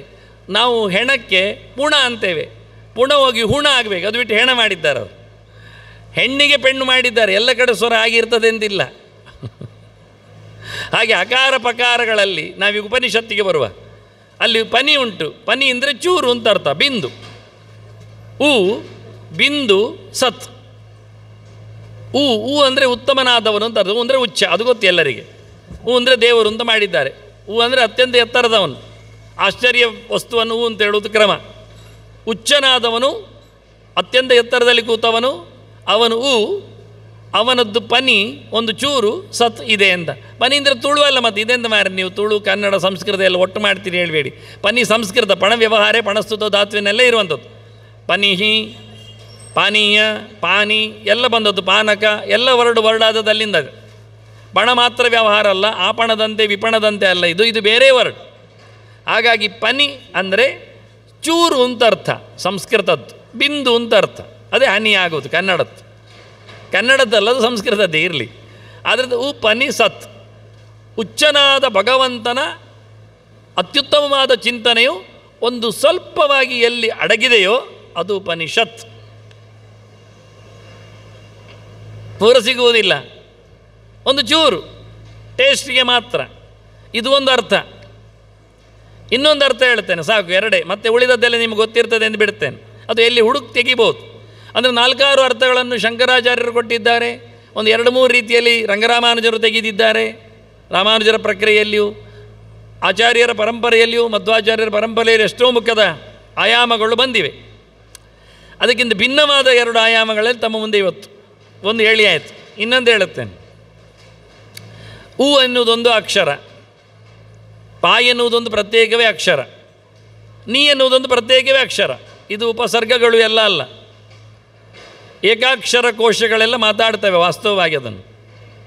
ಹಾಗೆ ಹೂ ಅಂದರೆ ಶ್ರುತಿ ಹೇಳ್ತದೆ, ಹೂ ಅಂದರೆ ಉತ್ಪತ್ತಿ ಅಂತ ಅರ್ಥ, ಸೃಷ್ಟಿ. ಪಾ ಅಂದರೆ ಪಾಲನೆ, ನೀ ಅಂದರೆ ನಿಧನ. ಹಾಗಾಗಿ ಸೃಷ್ಟಿ ಸ್ಥಿತಿ ಸಂಹಾರಗಳು ಯಾರಲ್ಲಿ ಅಡಗಿವೆಯೋ, ನಿರಂತರವಾಗಿ ಇದರ ಶೀಲ ಯಾರೋ, ನಡೆಸಿಕೊಡುವವನು ಯಾರೋ, ಅವನ ವೈಭವವೇ ಉಪನಿಷತ್ತು. ಇದು 3 ಎಲ್ಲಿ ಇದೆಯೋ, ನಿಧನ ಮಾತ್ರ ಅಲ್ಲ, ನಿಧಾನಂ ಮೋಕ್ಷವು. ಹಾಗಾಗಿ ಸಾವು ಇದೊಂದೇ ಅಲ್ಲ, ಸಾವಿನೆಡೆಗೆ ಮುಗಿಲಿಲ್ಲ. ಇದೆಲ್ಲ ಜಗತ್ತಿನಲ್ಲಿ ಇರುವಂಥದ್ದೇ ಸೃಷ್ಟಿ ಸಂಹಾರಗಳು. ಅದಕ್ಕಿಂತ ಮಿಗಿಲಾದದ್ದು ಸೃಷ್ಟ ಪ್ರಪಂಚಕ್ಕೆ ಜ್ಞಾನವನ್ನು ಕೊಟ್ಟು ಅಜ್ಞಾನವನ್ನು ತೆಗೆದು ಬಂಧನದಿಂದ ನಿವೃತ್ತಿಯಲ್ಲಿ ಮೋಕ್ಷದ ಆನಂದವನ್ನು ಕರುಣಿಸುವ ವ್ಯವಸ್ಥೆ. ಇದು ಉಪನಿಷತ್ತು.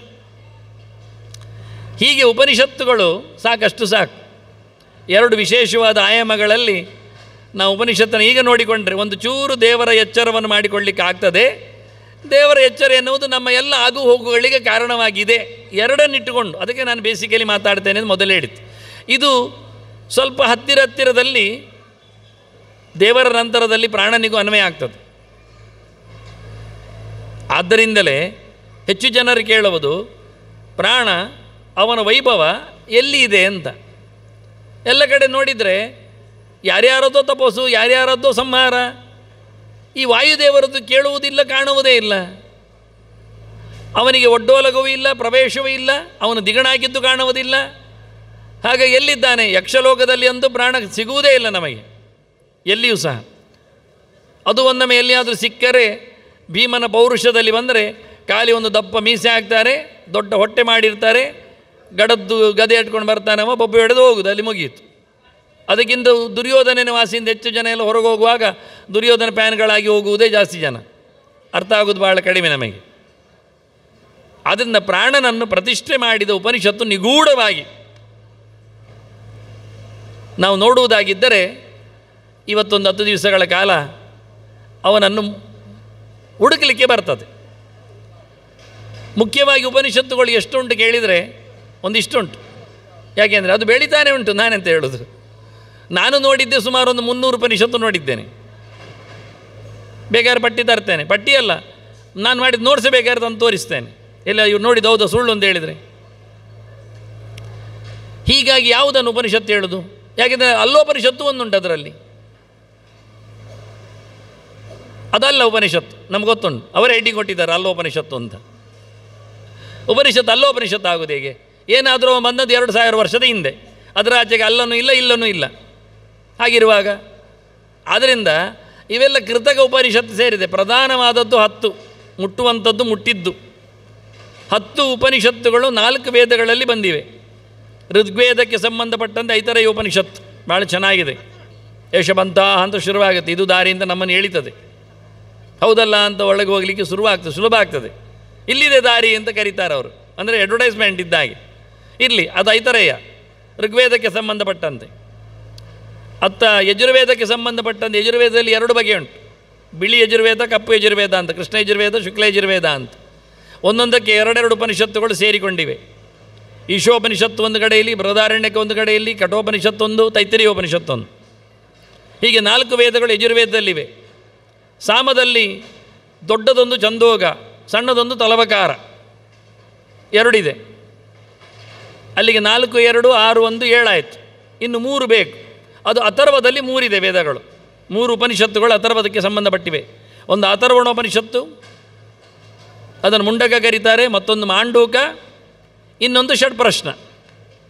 ಹೀಗೆ ಒಟ್ಟು 10 ಉಪನಿಷತ್ತುಗಳು ಪ್ರಧಾನವಾಗಿವೆ. ನನಗೆ ಕೊನೆಗೆ ಏನು ಹೇಳಿದೆ ಹೆಸರು, ಅದು ಈ ಬಾರಿಯ ಚಿಂತನೆಯಲ್ಲಿ ಎತ್ತಿಕೊಂಡ ಕತೆ. ಪ್ರಾಣನ ವೈಭವದ ಮಾತುಗಳು ಬರುವಂಥದ್ದು ಅದರಲ್ಲಿ. ಇನ್ನೊಮ್ಮೆ ಹೇಳಬೇಕು, ಹೆಸರು ಬೇಡಲ್ಲ, ನೆನಪಾಗಿರ್ಬೋದು ನಾನೇನು ಹೇಳಿದೆ ಕೊನೆಗೆ ಅಂತ. ಎಲ್ಲ ಉಪನಿಷತ್ತುಗಳಿಗೆ ಅದರದ್ದೇ ಆದ ವೈಭವ ಇದೆ ಹೆಸರಿನಲ್ಲಿ. ಇಲ್ಲಿ ಷಡ್ಪ್ರಶ್ನ ಅಂದರೆ 6 ಪ್ರಶ್ನೆ ಅಂತ. 6 ಪ್ರಶ್ನೆ ಈ ಸರ್ತಿ ತೆರೀಲಿಕ್ಕೆ ಆಗುವುದಿಲ್ಲ. ಅದಕ್ಕೆ 6 ತಿಂಗಳು ಬೇಕಾಗ್ತದೆ ನನ್ನ ಕೈಗೆ ಇಲ್ಲಿ ಬಂದರೆ, ಉತ್ತರ ಸಮೇತ ಆದರೆ. ಪ್ರಶ್ನೆ ಬೇಗ ಮುಗೀತದೆ. ಪ್ರಶ್ನೆ ಭಾಳ ಸುಲಭ. ಸಣ್ಣ ಮಕ್ಕಳಿಗೂ ಪ್ರಶ್ನೆ ಬರ್ತದೆ, ಅಮ್ಮ ನಾನು ಹೇಗೆ ಹುಟ್ಟಿದೆ ಹೇಳು ಅಂತ. ಅದಕ್ಕೆ ಅರ್ಥ ಆಗ್ತದ ಹೇಳಲಿಕ್ಕೆ ಶುರು ಮಾಡಿದರೆ? ಹೇಳುವುದು ಹೇಗೆ ನಾವು? ಆದ್ದರಿಂದ ಅದಕ್ಕೆ ವಿವರಿಸಿ ಅರ್ಥ ಆಗುವಂತೆ ನಮ್ಮ ಈ ಸೃಷ್ಟಿ ಪ್ರಕ್ರಿಯೆ ಬಗ್ಗೆ ತಿಳಿಸಬೇಕಾದ್ರೆ ಅದಕ್ಕೆ ಏನಾದರೂ ಒಂದು 6 ತಿಂಗಳು ಬೇಕಾಗ್ತದೆ. ಅದು ಬೆಳಿಬೇಕು. ಹಾಗೆ ಪ್ರಶ್ನೆ ಸುಲಭ, ಅದರ ಡಿಕೋಡಿಂಗ್ ಸ್ವಲ್ಪ ಕಷ್ಟ ಆಗ್ತದೆ. ಇರಲಿ, 6 ಪ್ರಶ್ನೆಗಳನ್ನು ಇಟ್ಟುಕೊಂಡು ಅದನ್ನೇ ಹೆಸರು ಕೊಟ್ಟುಬಿಟ್ಟಿದ್ದಾರೆ ಅವರು. ಅದು ಕೆಲವರಿಗೆಲ್ಲ ಬೇಸರ ಆಗಿ ಅದು 6 ಆದ್ರೇನು 16 ಆದರೆ, ಯಾಕೆ ಅದ್ರ ಒಳಗೆ ಮತ್ತಷ್ಟು ಉಂಟು. 6 ಜನರು ಕೇಳಿದ್ದಷ್ಟೇ ಹೊರತು 6 ಅಲ್ಲ ಅದು. ಒಬ್ಬೊಬ್ಬ 2-3 ಕೇಳಿದ್ದಾನೆ. ಆದ್ದರಿಂದ ಪ್ರಶ್ನೆಗಳು ಜಾಸ್ತಿ ಇವೆ. ಅದರಿಂದ ಅವರು ಷಟ್ ಬಿಟ್ಟರು, ಪ್ರಶ್ನೋಪನಿಷತ್ತು ಅಂತ ಕೊಟ್ಟರು. ಇರಲಿ ಅಂತಷ್ಟೇ. ಈಶಾವಾಸ್ಯೋಪನಿಷತ್ತು ಹೇಳ್ತಾರೆ ಕೆಲವರು ಈಶೋಪನಿಷತ್ತು ಅಷ್ಟೇ ಹೇಳ್ತಾರೆ, ಪರವಾಗಿಲ್ಲ ಚೂರೇ ಇರಲಿ ಅಂತ. ಹಾಗೆ ಇದು ಪ್ರಶ್ನೋಪನಿಷತ್ತು ಅಂತ ಹೇಳಿಬಿಟ್ರು. ನಿಜವಾಗಿ ಆಗಲ್ಲ. ಉಪನಿಷತ್ತುಗಳ ಹೆಸರುಗಳು ಹೆಚ್ಚಾಗಿ ಶಿಷ್ಯರ ಹೆಸರಿನಲ್ಲಿ ಬರ್ತದೆ. ಅಥರ್ವಣೋಪನಿಷತ್ತು, ಗುರುಗಳು ಬ್ರಹ್ಮ ಇದ್ದಾನೆ, ಶಿಷ್ಯರ ಹೆಸರದು. ತೈತ್ತಿರೀಯೋಪನಿಷತ್ತು, ಶಿಷ್ಯರ ಹೆಸರು ತಿತ್ತಿರಿಗಳು. ಗುರುಗಳು ವೈಷಮ್ಯರು ಬೇರೆ ಇದ್ದಾರೆ, ಅವರ ಹೆಸರೆಲ್ಲ ಬರಲಿಲ್ಲ. ಆದ್ದರಿಂದ ಷಡ್ಪ್ರಶ್ನೋಪನಿಷತ್ತು ಅಂದರೆ ಶಿಷ್ಯರು, ಷಡ್ಪ್ರಶ್ನರು ಅಂತ ಅವರ ಹೆಸರು. 6 ಪ್ರಶ್ನೆಯವರು ಅಂತ. ಪ್ರಶ್ನೆ ಹೇಳಿದ 6 ಜನರು ಅಂತ ಒಟ್ಟಿಗೆ ಹೆಸರದು. ಷಡ್ಪ್ರಶ್ನ ಅಂತ ಹೆಸರು. ಪಂಚಶಿಖ ಇದ್ದಾಗೆ, 5 ಜುಟ್ಟಿನವ, ಷಡ್ಗುರು ಶಿಷ್ಯ ಇದ್ದಾಗೆ. ಹಾಗಾಗಿ ಇದು ಒಟ್ಟು ಒಂದು ಹೆಸರು, ಷಡ್ಪ್ರಶ್ನರು ಒಂದು ಹೆಸರು. ಗುರುಗಳು ಯಾರು ಅಂದರೆ ಪಿಪ್ಪಲಾದರು ಅಂತ ಗುರುಗಳು. ಮತ್ತೆ ನೋಡು, ಅದು ಕಥೆಯಲ್ಲಿ ಬರ್ತದೆ ಯಾವಾಗಲಾಗೆ. ನವಿನ ಗುರು ಸಂಬಂಧಂ ಜ್ಞಾನಸ್ಯಾಧಿಗಮ ಸ್ಮೃತಃ ಅಂತ ಭಾರತ ಹೇಳ್ತದೆ. ಗುರುಗಳು ಇಲ್ಲದಿದ್ದರೆ ಏನು ಸಿಗುವುದಿಲ್ಲ ಅಂತೆ. ಹೆಚ್ಚಿನವರಿಗೆಲ್ಲ ತಲೆಯಲ್ಲಿ ಉಂಟು, ನಾನೇ ಕಲಿತು ಬಿಡ್ತೇನೆ, ದೊಡ್ಡವನಾಗ್ತೇನೆ ಅಂತ. ಎಲ್ಲಿಯೂ ಜಾರಿ ಹೋದದ್ದೇ ಗೊತ್ತಿರುವುದಿಲ್ಲ ಅವನಿಗೆ, ತಪ್ಪಾದದ್ದು ಹೇಳಿಕೊಳ್ಳುವಾಗಲೇ ನೆಗೆಬಾಟಲಾಗ್ತದೆ. ಸರಿಯಾಗಿ ತಿಳಿಯದವನ ಟಚ್ ಇಲ್ಲದಿದ್ದರೆ ಉಂಟಲ್ಲ, ಅವನು ಮಾಡಿದ್ದದು ಬೇರೆ ಆಗಿರ್ತದೆ. ವಿನಾಯಕಂ ಪ್ರಕುರ್ವಾಣ ರಚಯಾಮಾಸ ವಾನರಮ್ಮ ಆಗ್ತದೆ. ಮಾಡಲಿಕ್ಕೆ ಹೊರಟದ್ದು ಆನೆ ಮೊರೆ ಅವನನ್ನು. ಕೊನೆಗೆ ಆಗಿ ನೋಡುವಾಗ ಅದದ್ದು ಮಂಗ ಮುಸುಂಡಾಗಿದೆ. ಹಾಗಾಗಿ ಏನಾಗುತ್ತೆ ಗೊತ್ತಿರೋದಿಲ್ಲ. ಹೇಳಿಕೊಂಡು ತಿರುಗ್ತಾರೆ ಕೆಲವಲ್ಲ. ನಾನೆಲ್ಲ ಓದಿಕೊಂಡೆ ಮಾರಿಗೆ ಹೇಳಿ ಶುರು ಮಾಡಿದ್ದೇನೆ ಅಂತ ಜನರು ನೆಗಾಡ್ತಾ ಇರ್ತಾರೆ. ಯಾಕೆ? ಜನರಿಗೂ ಚೂರು ಗೊತ್ತಿರೋದಿಲ್ಲ, ಹೆಚ್ಚು ಕಮ್ಮಿ ಗೊತ್ತಿರೋದು. ಅದರಿಂದ ಅಲ್ಲಿ ವಿನ್ ನಾವು ನಿರಸ್ತಪಾದವೇ ದೇಶ ಏರಂಡೋಪಿ ದ್ರುಮಾಯತೆ ಅಂತ. ಮರಗಳೇ ಇಲ್ಲದ ಮರುಭೂಮಿಯಲ್ಲಿ ಕಳ್ಳಿಗಿಡಕ್ಕೇನೆ ಮಹಾಪೂಜೆ ಅಂತೆ. ಮತ್ತೆಂಥದ್ದು ಕರ್ಮ. ಜನರು ಎಷ್ಟು ಹಗುರರಾಗಿದ್ದಾರೆ ನೋಡಿದರೆ. ಹೇಳುವವರಿಗೆ ಭಾರಿ ಧೈರ್ಯ. ಎಂತಂದರೆ ಎಂತ ಗೊತ್ತಿಲ್ಲ ಅಂತ ಗ್ಯಾರಂಟಿ ಗೊತ್ತುಂಟವರಿಗೆ. ಎಂತ ಹೇಳಿದ್ರು ರೈಸದೆ ಅಂತ. ಹಾಗೆ ಬುಡಬುದು ಮಾಲೆ ಪಟಾಗಿ. ಹಾಗೆ ವಾಸ್ತವ ಸಂಗತಿಗಳಿಲ್ಲ. ವಾಸ್ತವ ನಾನು ಹೇಳ್ತೇನೆ, ಕೇಳುಗರಿದ್ದರೆ ಅವ್ರು ಕೇಳ್ತೇನೆ ಎನ್ನುವವರಿಗೆ ತಾತ್ಪರ್ಯ ಇದ್ದರೆ, ಪ್ರಾಮಾಣಿಕವಾದ ಕೇಳುವುದಾಗಿದ್ದರೆ ಅವರು ಅವನ ಹತ್ರ ಡಾಕ್ಯುಮೆಂಟ್ ಕೇಳಬೇಕು. ನೀನು ಹೇಳಿದ್ದಕ್ಕೆ ಎಲ್ಲಿ ಉಂಟು ಅಂತ ರೆಫರೆನ್ಸ್ ಕೊಡು ಮಾರಾಯ, ಪ್ರಮಾಣ ಕೊಡು. ಯಾರು ಗೀಚಿದ್ದೆಲ್ಲ ಕೊಡಬೇಡ. ಯಾಕೆಂದರೆ ಇದು ತಿಷ್ಟನ್ನು ಮೂತ್ರಿಸಿದ ಅವನ ಮೂತ್ರಿ ಸಾಕ್ಷಿ ಆಗ್ತದೆ. ಕೆಲವೊಮ್ಮೆ ನಿಂತು ಹುಚ್ಚೊಯ್ದವನಿಗೆ ಹೇಳೋದು, ಮಾರೆ ಕೈಕಾಲ ಮೇಲೆ ಹಾಕ್ಕೊಳ್ತೆಲ್ಲ ಅಲ್ಲಿ ನೋಡಿ ಸರಿ ಅಂತ. ಅವು ಓಡಿಕೊಂಡು ಹುಚ್ಚೊಯ್ತಾ ಇದ್ದಾನೆ ನೋಡಿ ಅಂತ. ಹಾಗಾಗಿದೆ ನಮ್ಮ ಕ್ರಮ. ಅಲ್ಲಿ ಒಂದು ಪುಸ್ತಕದಲ್ಲಿ ಪ್ರಿಂಟ್ ಆಗಿದೆ ಮಾರೆ ಅಂತಾರೆ. ಪ್ರಿಂಟ್ ಆದ್ದೆಲ್ಲ ಬೇಡ ನಮಗೆ. ಓಲ್ಡ್ ಡಾಕ್ಯುಮೆಂಟ್, ಪುರಾಣಗಳು, ಇತಿಹಾಸಗಳು, ರಾಮಾಯಣ, ಸಂಹಿತೆಗಳು, ವೇದಗಳು ಇವು ಬೇಕು. ಮೂಲ ಡಾಕ್ಯುಮೆಂಟ್ ಬೇಕು. ಒಟ್ಟು ನೀನು ಹೇಳಿದ್ದು ಅವೇ ಹೇಳಿದ್ದೆಲ್ಲ ಬೇಡ. ನಿನ್ನ ಅಪ್ಪ ಅಜ್ಜ ಹೇಳಿದ್ದೆಲ್ಲ ಆಗುವುದಿಲ್ಲ. That is the original document ಕೇಳುತ್ತೇವೆ. ಹಾಗೆ ಕೇಳಿಕೊಳ್ಳುವ ಒಂದು ಅಭ್ಯಾಸ ನೀವು ಮಾಡಿದರೆ ಈ ಪರ್ಕಟ್ ಮಾತಾಡುವವರೆಲ್ಲೊಮ್ಮೆ ಬಾಯಿ ಮುಚ್ಚುತ್ತಾರೆ. ಆಗ ಅರ್ಥ ಆಗ್ತದೆ, ಓ ಸ್ವಲ್ಪ ಜನ ಜೋರಾಗಿದ್ದಾರೆ, ಎಲ್ಲಿದೆ ಅಂತ ಸೋರ್ಸ್ ಕೇಳ್ತಾರೆ, ಸಿಕ್ಕಿ ಬೀಳುತ್ತೇವೆ ಅಂತ. ಆಗ ಕದ್ದದ್ದು ಬಂಡವಾಳ ಎಲ್ಲ ಹೊರಗೆ ಬರ್ತದೆ. ಆದ್ದರಿಂದ ಇವರು ನಿಜವಾಗಿ ಗುರುಗಳೆಡೆಗೆ ಹೋಗಿ ತಿಳಿಲಿಕ್ಕೆ ನಿಂತರು. 6 ಪ್ರಶ್ನೆಯವರು ತಾವಾಗಿ ಸರ್ಚ್ ಮಾಡಲಿಕ್ಕೆ ಆಗಲಿಲ್ಲ, ರಿಸರ್ಚಿನಲ್ಲಿ ಆಗುವುದಿಲ್ಲ, ಅದಕ್ಕೊಂದು ಮೂಲ ಸ್ರೋತಸ್ಸು ಬೇಕು ಅಂತ ತಿಳ್ಕೊಳ್ಳಿಕ್ಕೆ ಹೋಗಿದ್ದಾರೆ. 6 ಜನರು ಒಟ್ಟಾಗಿದ್ದಾರೆ. 6 ಜನರು ಯಾರು ಅಂತ ಇವತ್ತು ಹೇಳ್ತೇನೆ, ಮತ್ತು ನಾಳೆಯಿಂದ ಅವರು ಬರುವುದಿಲ್ಲ ನಮಗೆ. ಯಾಕೆ ನಮಗೆ 6 ಜನರದ್ದು ಪ್ರಶ್ನೆ ಬೇಡ, ಹೇಳಿದ್ದೇನೆ ನಾನು, ಮುಗಿಯುವುದಿಲ್ಲದು. ಸುಕೇಶಾಚ ಭಾರದ್ವಾಜ ಒಬ್ಬ, ಶೈಬ್ಯಶ್ಚ ಸತ್ಯಗಾಮ, ಸೌರ್ಯಾಯಿಣಿ ಗಾರ್ಗ್ಯ, ಕೌಸಲ್ಯಶ್ಚ ಅಶ್ವಲಾಯನ, ಭಾರ್ಗವೋ ವೈದರ್ಭಿ, ಕಬಂಧಿ ಕಾತ್ಯಾಯನ. 12 ಆಯಿತಾ? ಅದು ಒಬ್ಬೊಬ್ಬರನ್ನು ಪರಿಚಯಿಸುವುದು 2 ರೀತಿಯಲ್ಲಿ. ಫಾರಿನ್ ಸಿಸ್ಟಮ್, ನಮ್ಮ ವೀಸಾದಲ್ಲೆಲ್ಲ ಹಾಗೆ ಅಲ್ವಾ, ಅವನ ಹೆಸರು ಅವನ ಅಪ್ಪನ ಹೆಸರು ತುಂಡು ಒಟ್ಟು ಸೇರಿಸಿ ಹಾಕುವಾಗ ವೆಂಕಟೇಶ್ವರ ಮಹಾಬಲೇಶ್ವರ ಭಟ್ಟ ಹಾಕ್ತಾರೆ. ಅದು ಎಂಥದ್ದು 2, ಅದು ಅಪ್ಪಂದೊಂದು ಸೇರಿರ್ತದೆ ಅದರಲ್ಲಿ. ಖಾಲಿ ಭಟ್ಟ ಹಾಕಿದರೆ ಅದೇನು ಕರೀತಾರೆ ಮತ್ತೆ ಮಹಾಬಲೇಶ್ವರ ಹೇಳದೆ, ವೆಂಕಟೇಶ್ವರ ಭಟ್ಟ ಅಂದರೆ ಎಂತ ಗೊತ್ತಾಗೋದಿಲ್ಲ ಅವರಿಗೆ. ಅದಕ್ಕೆ ಅವನ ಅಪ್ಪನ ಹೆಸರು ಇಡೀ ಹೇಳಲಿಕ್ಕುಂಟು. ಹಾಗೆ ಇಲ್ಲಿ ಸಹ ಪರಿಚಯಿಸುವ, ಅಂದರೆ ಈ ಟೆಕ್ನಾಲಜಿ ಬೇಸಿಕಲಿ ಅವನ ಉಪನಿಷತ್ತು ಅಂದರೆ ಆಶ್ಚರ್ಯ ಆಗ್ತದೆ ನೋಡಿ. ನಾವು ಇವತ್ತೇನು ಒಬ್ಬನನ್ನು ಐಡೆಂಟಿಫೈ ಮಾಡಲಿಕ್ಕೆ ಅವನ ಅಪ್ಪನ ಹೆಸರಿನಿಂದ ಗುರುತಿಸ್ತೇವೆಯೋ, ಕೃಷ್ಣ ಅಂದರೆ ವಾಸುದೇವ ಅಂತೇವೆ. ವಾಸುದೇವ ಅಂದರೆ ಎಂಥದ್ದು? ವಸುದೇವನ ಮಗ ಅಂತ. ವಸುದೇವ ಸಪತ್ಯಮುಮಾನ್ ವಾಸುದೇವ, ಅಥವಾ ಅವನನ್ನು ಯಾದವ ಅಂತೇವೆ ನಾವು. ಕೃಷ್ಣಾಯ ಯಾದವೇಂದ್ರಾಯ ಯಾಕೆ ಹೇಳಬೇಕು? ಯಾದವೇಂದ್ರ ಅಂದರೆ ಯದು ವಂಶದವ ಯಾದವ, ಅವನ ಡೈನೆಸ್ಟಿಯನ್ನು ವಂಶವನ್ನು ಉಲ್ಲೇಖ ಮಾಡಿದರು. ಗೋತ್ರವನ್ನು ಹೇಳ್ತಾರೆ, DNA ಹೇಳುವ ರೀತಿ ಅದು ಯಾದವ ಅಂತ. ಇದನ್ನು ಕೊಟ್ಟದ್ದು ಯಾರು? ಬಳವಳಿ, ನಮ್ಮ ಏನ್ಷಿಯಂಟ್ ಫಿಲಾಸಫರ್ಸ್. ನಾವು ಅದನ್ನು ಇವತ್ತು ಲಾಯ್ಕಾಗಿ ಕ್ಯಾಶ್ ಮಾಡಿ ಹೋಗ್ತೇವೆ ಎಲ್ಲ ಕಡೆಯಲ್ಲಿ ಸಹ. ಪರಿಚಯ ಅಂದರೆ ಹೀಗೆ ಅಂತ. ಆ ತಂತ್ರಾಂಶವನ್ನು ಇಟ್ಟದ್ದಲ್ಲಿ ನೋಡಿ ಆಗುವುದಿಲ್ಲ ನಮಗೆ. ಓದಿಕೊಂಡು ಹೋದ್ರೆ ಇದು ಕಷ್ಟ ಏನದೇ ಆಗೋದು ಗೊತ್ತಾಗೋದಿಲ್ಲ ಅಂತ. ಸುಕೇಶಾಚ ಭಾರದ್ವಾಜ, ಅದೊಂದು ಆಟವ ಹೇಳುವಾಗ ಚಂದ ಕೂದಲುಂಟಂತೆ ಅವನಿಗೆ ನೋಡಿ.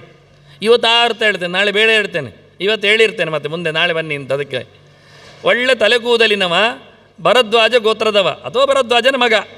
ಅದು ಗೋತ್ರವ ಮಗವೋ ಗೊತ್ತಾಗೋದಿಲ್ಲ ನಮಗೆ, ಒಂದೇ ಬಗೆ ವಂಶದವರನ್ನು ನಾನು ಹೇಳಿದರೆ ಯಾದವೇಂದ್ರ ಅಂತ.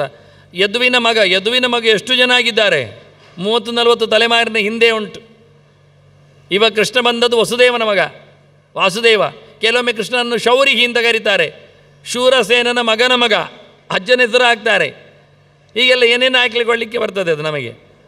ಹಾಗೆ ರಾಘವ ಅಂತ ರಾಮನನ್ನು ಕರೀತಾರೆ, ರಘುವಿನ ಮಗ ಅಲ್ಲವ, ರಘುವಿನ ಮಗ ಅಜರ ಮಗ ದಶರಥ, ದಶರಥ ರಾಮ, ಎಲ್ಲೆಲ್ಲೇ ಉಂಟು ಮತ್ತೆ ಹೆಸರುಗಳು. 4-5 ತಲೆಮಾರಿದ್ದನ್ನು ಕರಿತೇವೆ ನಾವು. ಆದ್ದರಿಂದ ಭಾಳ ಚಂದವಾಗಿ ಭಾರದ್ವಾಜ ಸುಕೇಶ ಒಬ್ಬ, ಇನ್ನೊಬ್ಬ, ಇವರೆಲ್ಲ ಒಟ್ಟಾದದ್ದು. ಎಲ್ಲಿಯವರು ಒಂದೇ ಕಡೆಯವರಲ್ಲ, ಒಂದೇ ಮನೆತನದವರಲ್ಲ, ಇವರೆಲ್ಲ ಒಟ್ಟು ಸೇರಿಕೊಂಡ್ರು ಅಂತಾರೆ. ಅದೇ ವಿಶೇಷ ಕಲೀಲಿಕ್ಕೆ ಹೋದಾಗ, ಗುರುಗಳಲ್ಲಿಗೆ ಬಂದಾಗ. ಶೈಬ್ಯ ಸತ್ಯಗಾಮ, ಸತ್ಯವನ್ನು ಅರಸಲು ನಿಂತವನು. ಅವನಿಗೆ ಟ್ರುತ್ ಬೇಕು, ಸತ್ಯ ಬೇಕು. ಜನರೆಲ್ಲ ಸುಳ್ಳು ಹೇಳ್ತಾರೆ, ಮೋಸ ಮಾಡ್ತಾರೆ, ಅವರನ್ನು ತಬ್ಬಿಬ್ಬುಗೊಳಿಸ್ತಾರೆ, ಗೊತ್ತುಂಟು, ಕನ್ಫ್ಯೂಸ್ ಮಾಡ್ತಾರೆ ಅಂತ. ಆದ್ದರಿಂದ ಯಾವುದು ರಿಯಲ್ ಅನ್ನುವುದರೆಡೆಗೆ ಗಮನ ಕೊಡುವವನು ಸತ್ಯಗಾಮ. ಅಂದ ಹೆಸರಿನಾಗಿ ನಡ್ಕೊಳ್ತಾರೆ ಅವರು. ಶಿಬಿಯ ಮಗ ಶೈಬ್ಯ, ಶಿಬಿ ದೇಶದವನು ಆಗ್ಬೋದು. ದೇಶದ ಹೆಸರು ಹಾಕ್ತಾರೆ, ಪಾಂಚಾಲಿ ಅಂತ ಹಾಕ್ತಾರೆ. ಪಾಂಚಾಲಿ ಅಂದರೆ ಏನು? ಯಾರೋ ಕಷ್ಟಪಟ್ಟೆಲ್ಲ ಹೇಳಿದ್ದುಂಟು, 5 ಇವಳಿಗೆ ಸಾಕಾಗ್ತದೆ ಅಂತ. ಅಂದರೆ 5 ಗಂಡಂದಿರು ಅಂತ ಹೇಳಲಿಕ್ಕೋಸ್ಕರ, ಅದೆಲ್ಲ ಅರ್ಥ ಅಲ್ಲ. ಪಂಚಾಲ ದೇಶದವಳು ಅಂತ ದೇಶದ ಹೆಸರು ಹಾಕ್ತಾರೆ ಕೆಲವೊಮ್ಮೆ. ಕೌಸಲ್ಯ ಸುಪ್ರಜಾರಾಮ. ಕೌಸಲ್ಯ ಯಾರು? ಕೌಸಲ್ಯ ಕೋಸಲ ದೇಶದ ಹುಡುಗಿ, ಅವಳ ಹೆಸರಲ್ಲದು, ಅವಳ ಹೆಸರು ಬೇರೆ ಉಂಟು. ಹಾಗಾಗಿ ಒಂದು ದೇಶದ ಹುಡುಗಿಯನ್ನು, ಒಂದು ದೇಶದ ವ್ಯಕ್ತಿಯನ್ನು ಆ ಹೆಸರಿನಲ್ಲಿ ಕರೆಯುವುದು ವಾಡಿಕೆ. ಹಿಂದೆ ಗುರುತಿಸುವ ರೀತಿ ಅದು, ಎಲ್ಲಿಯವರು ಅಂತ. ನಮ್ಮ ಗುರುಗಳ ಬಗ್ಗೆ ಹೇಳಿದರೆ, ಯಾರು ಕೇಳಿದರೆ ಮನ್ನಂಜ ಅಂತಾರೆ. ಮನ್ನಂಜನ ಅವರ ಹೆಸರಲ್ಲದು, ಅದು ಊರಿನ ಹೆಸರು. ಹಾಗೆ ಕ್ರಮ. ಅದರಂತೆ ಇಲ್ಲಿ ಶೈಬ್ಯ ಸತ್ಯಗಾಮ, ಶೈಬ್ಯಶ್ಚ ಸತ್ಯಗಾಮ. ಸೌರ್ಯಾಯಿಣಿ ಗಾರ್ಗ್ಯ, ಗರ್ಗಗೋತ್ರದವ, ಸೂರ್ಯಾಯಣನ ಮಗ ಸೌರ್ಯಾಯಿಣಿ ಗಾರ್ಗ್ಯ. ಮತ್ತು 4ನೆಯವನು ಅಶ್ವಲಾಯನ ಇದ್ದಾನೆ, ಅವನು ಕೌಸಲ್ಯ, ಕೋಸಲ ದೇಶದವ, ಅಶ್ವಲಾಯನನ ಮಗ ಅಥವಾ ಅಶ್ವಲಾಯನ ಸೂತ್ರಾಧ್ಯಾಯಿ. ಮುಂದೆ ನೋಡಿದರೆ ಭಾರ್ಗವ ವೈದರ್ಭಿ, ಇವನು ವಿದರ್ಭ ದೇಶದವ. ಭೃಗುಕುಲೋತ್ಪನ್ನ, ಭೃಗು ಗೋತ್ರದಲ್ಲಿ ಬಂದವ ಅಥವಾ ಭೃಗುವಿನ ಮಗ. ಯಾವ ಭೃಗು ಅರ್ಥ ಆಗುವುದು, ಎಷ್ಟು ಜನರಿದ್ದಾರೆ ಅಂತ.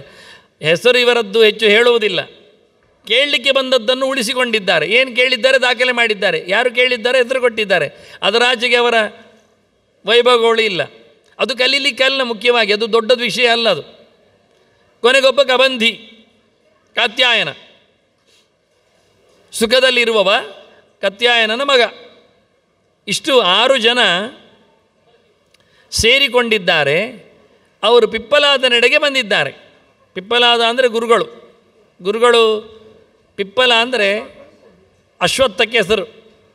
ಅದರದ ಹಣ್ಣನ್ನು ತಿಂದವರು ಅಂತ ಅವರ ಚರ್ಯೆಯಲ್ಲಿ ಬರ್ತದೆ. ದಧೀಚನ ಮಗ ಅವರು, ಅದನ್ನೇ ತಿಂದು ಬದುಕಿದವರು. ಅಂಥ ಒಂದು ವ್ರತನಿಷ್ಠೆ.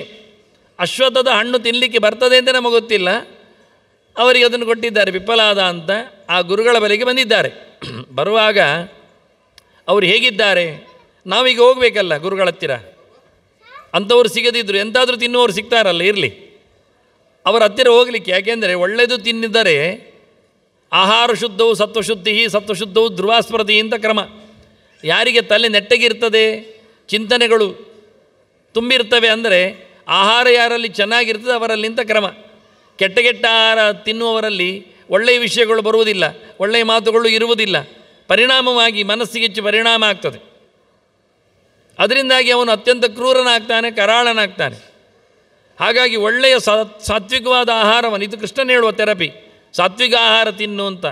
ಹಳಸಿದ್ದೆಲ್ಲ ತಿನ್ನಬೇಡ, ಫ್ರಿಜ್ಜಲ್ಲಿಟ್ಟು ಹಾಳು ಮಾಡಬೇಡ ಹೊಟ್ಟೆಯನ್ನು ಅಂತಾರೆ ನೋಡಿ. ಹಾಗಾಗಿ ಅಂಥ ಒಳ್ಳೆಯ ಶುದ್ಧವಾದ ಪ್ರಕೃತಿದತ್ತವಾದ ಏನು ಬೇಯಿಸಿಕೊಳ್ಳದೆ ಅದನ್ನು ಹೆಚ್ಚು ಕಡಿಮೆ ಮಾಡದೆ ಆಗಿಂದಾಗಲೇ ಫ್ರೆಶ್ ತಿನ್ನುವ ಹಾಗೆ ಹಣ್ಣು ತಿಂದು ಬದುಕಿದವ ಅಂಥ ಗುರುಗಳ ಹತ್ತಿರಕ್ಕೆ ಬಂದಿದ್ದಾರೆ. ಬರುವಾಗ ಅವರ ಕೈಯಲ್ಲಿ ಅಧಿಕಾರ ಇತ್ತು, ಯೋಗ್ಯತೆ ಇತ್ತು, ಕ್ವಾಲಿಫಿಕೇಷನ್ ಇತ್ತು. ಅದು ನಮಗೆ ಬೇಕಾದ್ದು. ಇವತ್ತು ಏನಾದರೂ ಕಲೀಲಿಕ್ಕೆ ಹೋದರೆ ಅದಕ್ಕೆ ಯಾರು ವಿಷಯ ಗೊತ್ತಾಯಿತು ಏನು ಅಂತ, ಉಪನಿಷತ್ತು ಅಂತ ಯಾರು ಬರಬೇಕು ಹೇಳಿದರೆ ಅವ್ರು ಹೇಳ್ತಾರೆ ಬ್ರಹ್ಮಪರಾಹ ಬ್ರಹ್ಮನಿಷ್ಠಾಹ ಪರಂಬ್ರಹ್ಮ ಅನ್ವೇಷಮಾಣಾಹ ಅಂತ 3 ಪದದಿಂದ ಅವರ ವಿಶೇಷವಾದಂತಹ ಬಗೆಯನ್ನು ಹೇಳುತ್ತಾರೆ. ಒಂದು ಬ್ರಹ್ಮಪರಾಹ, ಅವರಿಗೆ ವೇದದ ಮೇಲೆ, ಬ್ರಹ್ಮ ಅಂದರೆ ವೇದ, ಅದರ ಮೇಲೆ ಅವರಿಗೆ ತಾತ್ಪರ್ಯ ಇತ್ತು, ಇಷ್ಟ ಇತ್ತು, ಆಗ್ರಹ ಇರಲಿಲ್ಲ. ಬೇಡ ಅಂತ ಪೂರ್ವಾಗ್ರಹ ದುರಾಗ್ರಹಗಳಿರಲಿಲ್ಲ. ಆದ್ದರಿಂದ ದೇವರನ್ನು ಹುಡುಕಲಿಕ್ಕೆ ವೇದವನ್ನು ದೊಡ್ಡದಾಗಿಟ್ಟುಕೊಂಡಿದ್ದಾರೆ. ಪುಸ್ತಕ ತರುವಾಗ ವೇದ ತಂದಿದ್ದಾರೆ. ಅದರಲ್ಲಿ ಅವರಿಗೆ ನಿಷ್ಠೆ ಇತ್ತು. ವೇದದಲ್ಲಿ ಹೇಳಿದ ಕೈಂಕರ್ಯಗಳನ್ನು ಮಾಡ್ತಾ ಇದ್ದಾರೆ. ಅಂದರೆ 2 ರೀತಿಯಿಂದ ಶುದ್ಧತೆ, ಆಚಾರ ಶುದ್ಧತೆ, ವಿಚಾರ ಶುದ್ಧತೆ ಅಂತ, ನಡೆ ಮತ್ತು ನುಡಿ ಇದ್ದ ಹಾಗೆ. ಅವರದ್ದು ಚರ್ಯೆ ಹೇಗಿತ್ತು ಕೇಳಿದರೆ ಅದು ಬ್ರಹ್ಮನಿಷ್ಠಾಹ, ಸನಾತನ ಧರ್ಮಕ್ಕೆ ಒಗ್ಗು ಇತ್ತು. ಆನಂತರ ಅವರ ಯೋಚನೆ ಹೇಗಿತ್ತು ಅಂದರೆ ಬ್ರಹ್ಮಪರಾಹ, ಸನಾತನ ಚಿಂತನೆಯನ್ನು ಮೈಗೂಡಿಸಿಕೊಂಡಿತ್ತು. ಆಚಾರ ಶುದ್ಧತೆ, ವಿಚಾರ ಸ್ಪಷ್ಟತೆ, ಇದು 2 ಇತ್ತು ತೋರಿಸಿಕೊಡ್ತಾರೆ. ಅದರ ಜೊತೆಯಲ್ಲಿ ಬ್ರಹ್ಮ ಅನ್ವೇಷಮಾಣ, ಪರಬ್ರಹ್ಮ ಅನ್ವೇಷಮಾಣ, ದೇವರನ್ನು ಹುಡುಕ್ತಾ ಇದ್ದಾರೆ. ಪ್ರಯತ್ನಶೀಲತೆಯನ್ನು ಹೇಳ್ತಾರೆ ಇಲ್ಲಿ. ನಮಗೆ ಇದ್ದಲ್ಲಿ ಬರುವುದಿಲ್ಲ. ಊಟ ಬೇಕಾದರೆ ನಾವು ದುಡಿಬೇಕು, ಕೈಕಾಲಲ್ಲಾಡಿಸಬೇಕು. ಬಾಯಿ ಇದ್ದಲ್ಲಿಗೆ ಊಟ ಬರುವುದಿಲ್ಲ. ಹೇಗೋ ಹಾಗೆ ಪ್ರಯತ್ನಮೇಕಮಗ್ರತೋ ವಿಧಾಯ ಭೂತಿಮಾಪ್ನುಮಃ ಅಂತ ಭೀಮಸೇನನೇ ಹೇಳುವ ವಾದ ಅದು. ನಾವು ತಯಾರು ಮಾಡುವ ಏನಾದರೂ ಆಗ್ತದೆ. ಮಾಗಧಂ ಸಾಧಯಿಷ್ಯಾಮಃ ಯಾರು ಹೇಳ್ತಾರೆ, ರಾಜಸಿ ಆಗುವುದಿಲ್ಲ. ಜರಾಸಂಧ ಜೀವತಿಯಿಂದ, ಜರಾಸಂಧೇಚ ಜೀವತಿಯಿಂದ, ಅವ ಇದ್ದಾನೆ ಜರಾಸುತೇಚ ಜೀವತಿಯಿಂದ, ಭಾರಿ ಜೋರಿದ್ದಾನವ, ಅವನು ಬದುಕಿರುವವರೆಗೆ ಮನುಷ್ಯ ಯಾರು ಸಮ್ರಾಟ ಆಗುವುದಿಲ್ಲ ಅಂತ. ಹಾಗಾದರೆ ಧರ್ಮರಾಜ ಬೇಡ ಅಂತ ಸುಮ್ಮನೆ ಕೂತ. ಆಗ ಭೀಮಸೇನ ಹೇಳ್ತಾನೆ, ನೋಡುವ, ಟ್ರೈ ಮಾಡುವ, ಆಗುವುದಿಲ್ಲ ಆದರೆ ಹೇಗೆ, ಮನುಷ್ಯ ಮಾಡಲಿಕ್ಕೆ ಇರೋದು, ಪ್ರಯತ್ನವನ್ನು ಮುಂದಿಡಿ ಅಂತಾನೆ. ಮಹಾಪ್ರಯತ್ನ ವರ್ಜಿತ ಜನಾಹ ನ ಜಗ್ಮುರುನ್ನತಿ. ಪ್ರಯತ್ನ ಮಾಡಿದ್ದೇವೆ ಹೇಳಬೇಡಿ, ಭಾರಿ ಮಾಡಬೇಕು. ಒಂದು ಸರ್ತಿ ಆಗುವುದಿಲ್ಲ, ಬಹಳ ಸರ್ತಿ ಪ್ರಯತ್ನ ಮಾಡಲಿಕ್ಕುಂಟು. ನಮಗೀಗ ಹೇಳ್ಬೋದು ನಾವು, ಸಂಸ್ಕೃತ ಭಾರಿ ಕಷ್ಟ ಉಂಟು, ಇವರು ಹೇಳಲಿಕ್ಕೆ ಹೇಳಿಬಿಟ್ರು, ನೋಡಲಿಕ್ಕೆ ಎಂಥದ್ದು ಗೊತ್ತಾಗೋದು, ಎಲ್ಲ ಚಕ್ಕುಲಿಯಾಗಿ ಕಾಣ್ತದೆ ಅಕ್ಷರಗಳು ಅಂತ. ಒಬ್ಬ ಹುಡುಗ ಓಡಿ ಬಂದ, ಶಾಲೆಗೆ ಹೋದವ, ಸೇಂಕಿ ಬಿಡ್ತಾ ಇದ್ದಾನೆ, ಬಹಳ ತಪ್ಪಿಸಿ ಓಡಿ ಬಂದಿದ್ದಾನೆ, ಹಳ್ಳಿ ಹತ್ತಿರ ಬಂದಿದ್ದಾನೆ ಓಡಿ. ಗುರುಕುಲ ಎಲ್ಲವುದು ಕಾಡಿನ ಮಧ್ಯದಲ್ಲಿ ಎಲ್ಲ. ಅಲ್ಲಿಂದ ಓಡಿ ಬಂದವ ಬಾವಿ ಕಟ್ಟೆಯಲ್ಲಿ ನಿಂತು ನೀರಿಗಾಗಿ ಕೈ ಹಿಡಿದಿದ್ದಾನೆ. ಹೆಂಗಸರೆಲ್ಲ ನೀರು ಸೇರ್ತಾ ಇರುವವರು ಒಂದಿಷ್ಟು ಕೈಗೆ ಹಾಕಿದ್ರು ಅವನಿಗೆ ಬೊಗಸೆಗೆ. ಹಿಂದೆಲ್ಲ ಬೊಗಸೆ ಹಾಕೋದು ನೀರು ಕುಡಿಯಿತು. ಕುಡಿದು ಕೂತ ನಂತರ ಒಂದು ಹೆಂಗಸು ಕೇಳಿತ್ತು, ಎಂಥದ್ದು ಓಡಿ ಬಂದದ್ದ ಅಂತ. ಹೌದು ಅಂದ. ಅವ ಶಂಕಿ ಬಿಡ್ತಾ ಇದ್ದಾನೆ, ಉಸಿರು ಮೇಲೆ ಉಸಿರು ಬಿಡ್ತಾ ಇದ್ದಾನೆ. ಎಂತಾಯ್ತು ನಿಂಗೆ ಕೇಳ್ತಾರೆ. ಮಂಡೆಗೆ ಹತ್ತುವುದಿಲ್ಲ ಅಂದ, ಪಾಠ ಕಷ್ಟ ಉಂಟು ಅಂದ. ಅದಕ್ಕೆ ಅವಳು ಹೇಳ್ತಾಳೆ, ಇಲ್ಲಿ ನೋಡು ಅಂದರು. ಒಂದು ದಂಡೆ ತೋರಿಸ್ತಾಳೆ, ಬಾವಿನ ದಂಡೆ. ನೋಡಿದ, ಕೈಯಲ್ಲಿದ್ದು ಕೊಡಪಾನ ತೋರಿಸಿದ್ಲು, ನೋಡಿದ. ಎಂತಾಯ್ತು ನೋಡ್ತಾ ಇದ್ದಾಳೆ, ತೋರಿಸ್ತಾ ಇದ್ದಾಳೆ ಮತ್ತೆ ಪುನಃ. ಕೊಡಪಾನ ಮಣ್ಣಿನದ್ದು, ದಂಡೆ ಕಲ್ಲಿನದ್ದು, ಪಾದೆ ಕಲ್ಲಿನದ್ದು ದಂಡೆ. ದಂಡೆಯಲ್ಲಿ ಕೊಡಪಾನ ಇಡುವಲ್ಲಿ ಒಂದು ಹೊಂಡಾಗಿದೆ, ಸ್ವಲ್ಪ ಕೊಡಪಾನ ಕೂತ್ಕೊಳ್ಳುವಷ್ಟು ಚಂದ ಮಾಡಿ ತೆರುವೆ ಇದ್ದಾಗಿ ಚೆಂಡು ಇದ್ದಾಗಿ ಒಂದು ಹೊಟ್ಟೆ ಆಗಿದೆ. ಎಷ್ಟೋ ಸಮಯದಿಂದ ಎಳೆದು ಮಣ್ಣಿನ ಕೊಡಪಾನ ಇಟ್ಟು ಬಾದೆ ಕಲ್ಲಿನಲ್ಲಿ ಹೊಂಡ ಬೀಳಬೇಕಾದ್ರೆ ನಿನ್ನ ಮಂಡೆ ಅಂತ ಕೇಳ್ತಾಳೆ ಇವಳು. ಹೌದಲ್ಲ ಅಂದ. ಹೋಗ್ತೇನೆ ಅಂತ ಕ್ಲಾಸಿಗೆ, ಹೋಗೋನು. ಹಾಗೆ ಹೋದವ ಅವ ಬಾಲಬೋಧ ಅಂತೇಳಿ ವ್ಯಾಕರಣ ಪುಸ್ತಕ ಬರೆದ, ಮತ್ತೆ ಅರ್ಥ ಆಗಲಿಕ್ಕೆ ಅಂತ. ನನಗೆ ಅರ್ಥ ಆಗಲಿಲ್ಲ, ನಾನು ಅರ್ಥ ಮಾಡಿಕೊಂಡೆ. ಮತ್ತೆ ಮುಂದೆ ಬಂದವರಿಗೆ ಬಾವಿ ಕಟ್ಟೆ ಓಡುವುದು ಬೇಡ ಅಂತ ಅವನು ಹೊತ್ತೆಗೆ ಕೊಟ್ಟಿದ್ದ. ಹಾಗೆ ನಿಜವಾಗಿ ಅರ್ಥ ಆಗುವುದಿಲ್ಲ ಅಂತ ತಿಳ್ಕೊಳ್ಬೇಡಿ. ವಾಸ್ತವವಾಗಿ ಪ್ರಯತ್ನ ಪಟ್ಟರೆ, ಮತ್ತೆ ಪ್ರಯತ್ನಿಸಿದರೆ ಖಂಡಿತವಾಗಿ ವಿಷಯಗಳು ಅರ್ಥ ಆಗ್ತವೆ. ಹೀಗಾಗಿ ಇದನ್ನೇ ಅವರು ಉಲ್ಲೇಖ ಮಾಡಿದ್ದು, ಪರಂಬ್ರಹ್ಮ ಅನ್ವೇಷಮಾಣಾಹ ಅಂತ. ನೀನು ಪ್ರಯತ್ನವನ್ನು ಮಾಡು, ಸಫಲತೆಯನ್ನು ಪಡೆ. ಎಂದಾದರೂ ಪ್ರಯತ್ನಕ್ಕೆ ಬೆಲೆ ಉಂಟೇ ಉಂಟು. ಇನ್ನೊಮ್ಮೆ ಆದರೂ ಕೃಷ್ಣ ಹೇಳ್ತಾನೆ, ಬಹೂನಾಂ ಜನ್ಮನಾಮಂತೆ ಜ್ಞಾನವಾನ್ಮ ಪ್ರಬದ್ಧತೆ ಅಂತ. ಇದೇ ಜನ್ಮದಲ್ಲಿ ಆಗ್ತದೆ ಹೇಳಬೇಡ, ಇನ್ನೊಂದು ಜನ್ಮಕ್ಕೂ ಆಗ್ತದೆ, ಮತ್ತೊಂದು ಜನ್ಮಕ್ಕೂ ಬರುತ್ತೆ.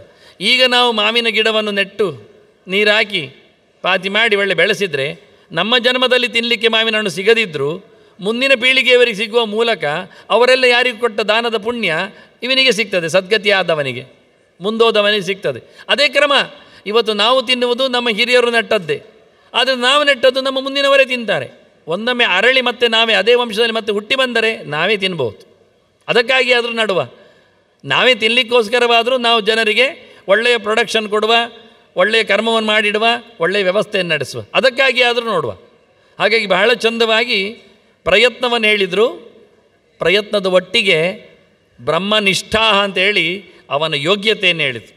ಯೋಗ್ಯತೆ ಇಲ್ಲದಿದ್ದರೆ ಪ್ರಯತ್ನ ಮಾಡಿ ಇವರು ಸಫಲ ಆಗುವುದಿಲ್ಲ. ಕೆಲವೊಮ್ಮೆ ಯೋಗ್ಯತೆ, ಹಾರುವ ಯೋಗ್ಯತೆ ಹಕ್ಕಿಗೆ ಉಂಟು, ದೊಡ್ಡ ರೆಕ್ಕೆಯೂ ಉಂಟು ಹೇಳಿ ಕೋಳಿ ತಾಳೆಮರೆಗಿಂತ ಮೇಲೆ ಕ್ಯಾರಿಗೆ ಹೋಗ್ತದ? ಆಗುವುದಿಲ್ಲ.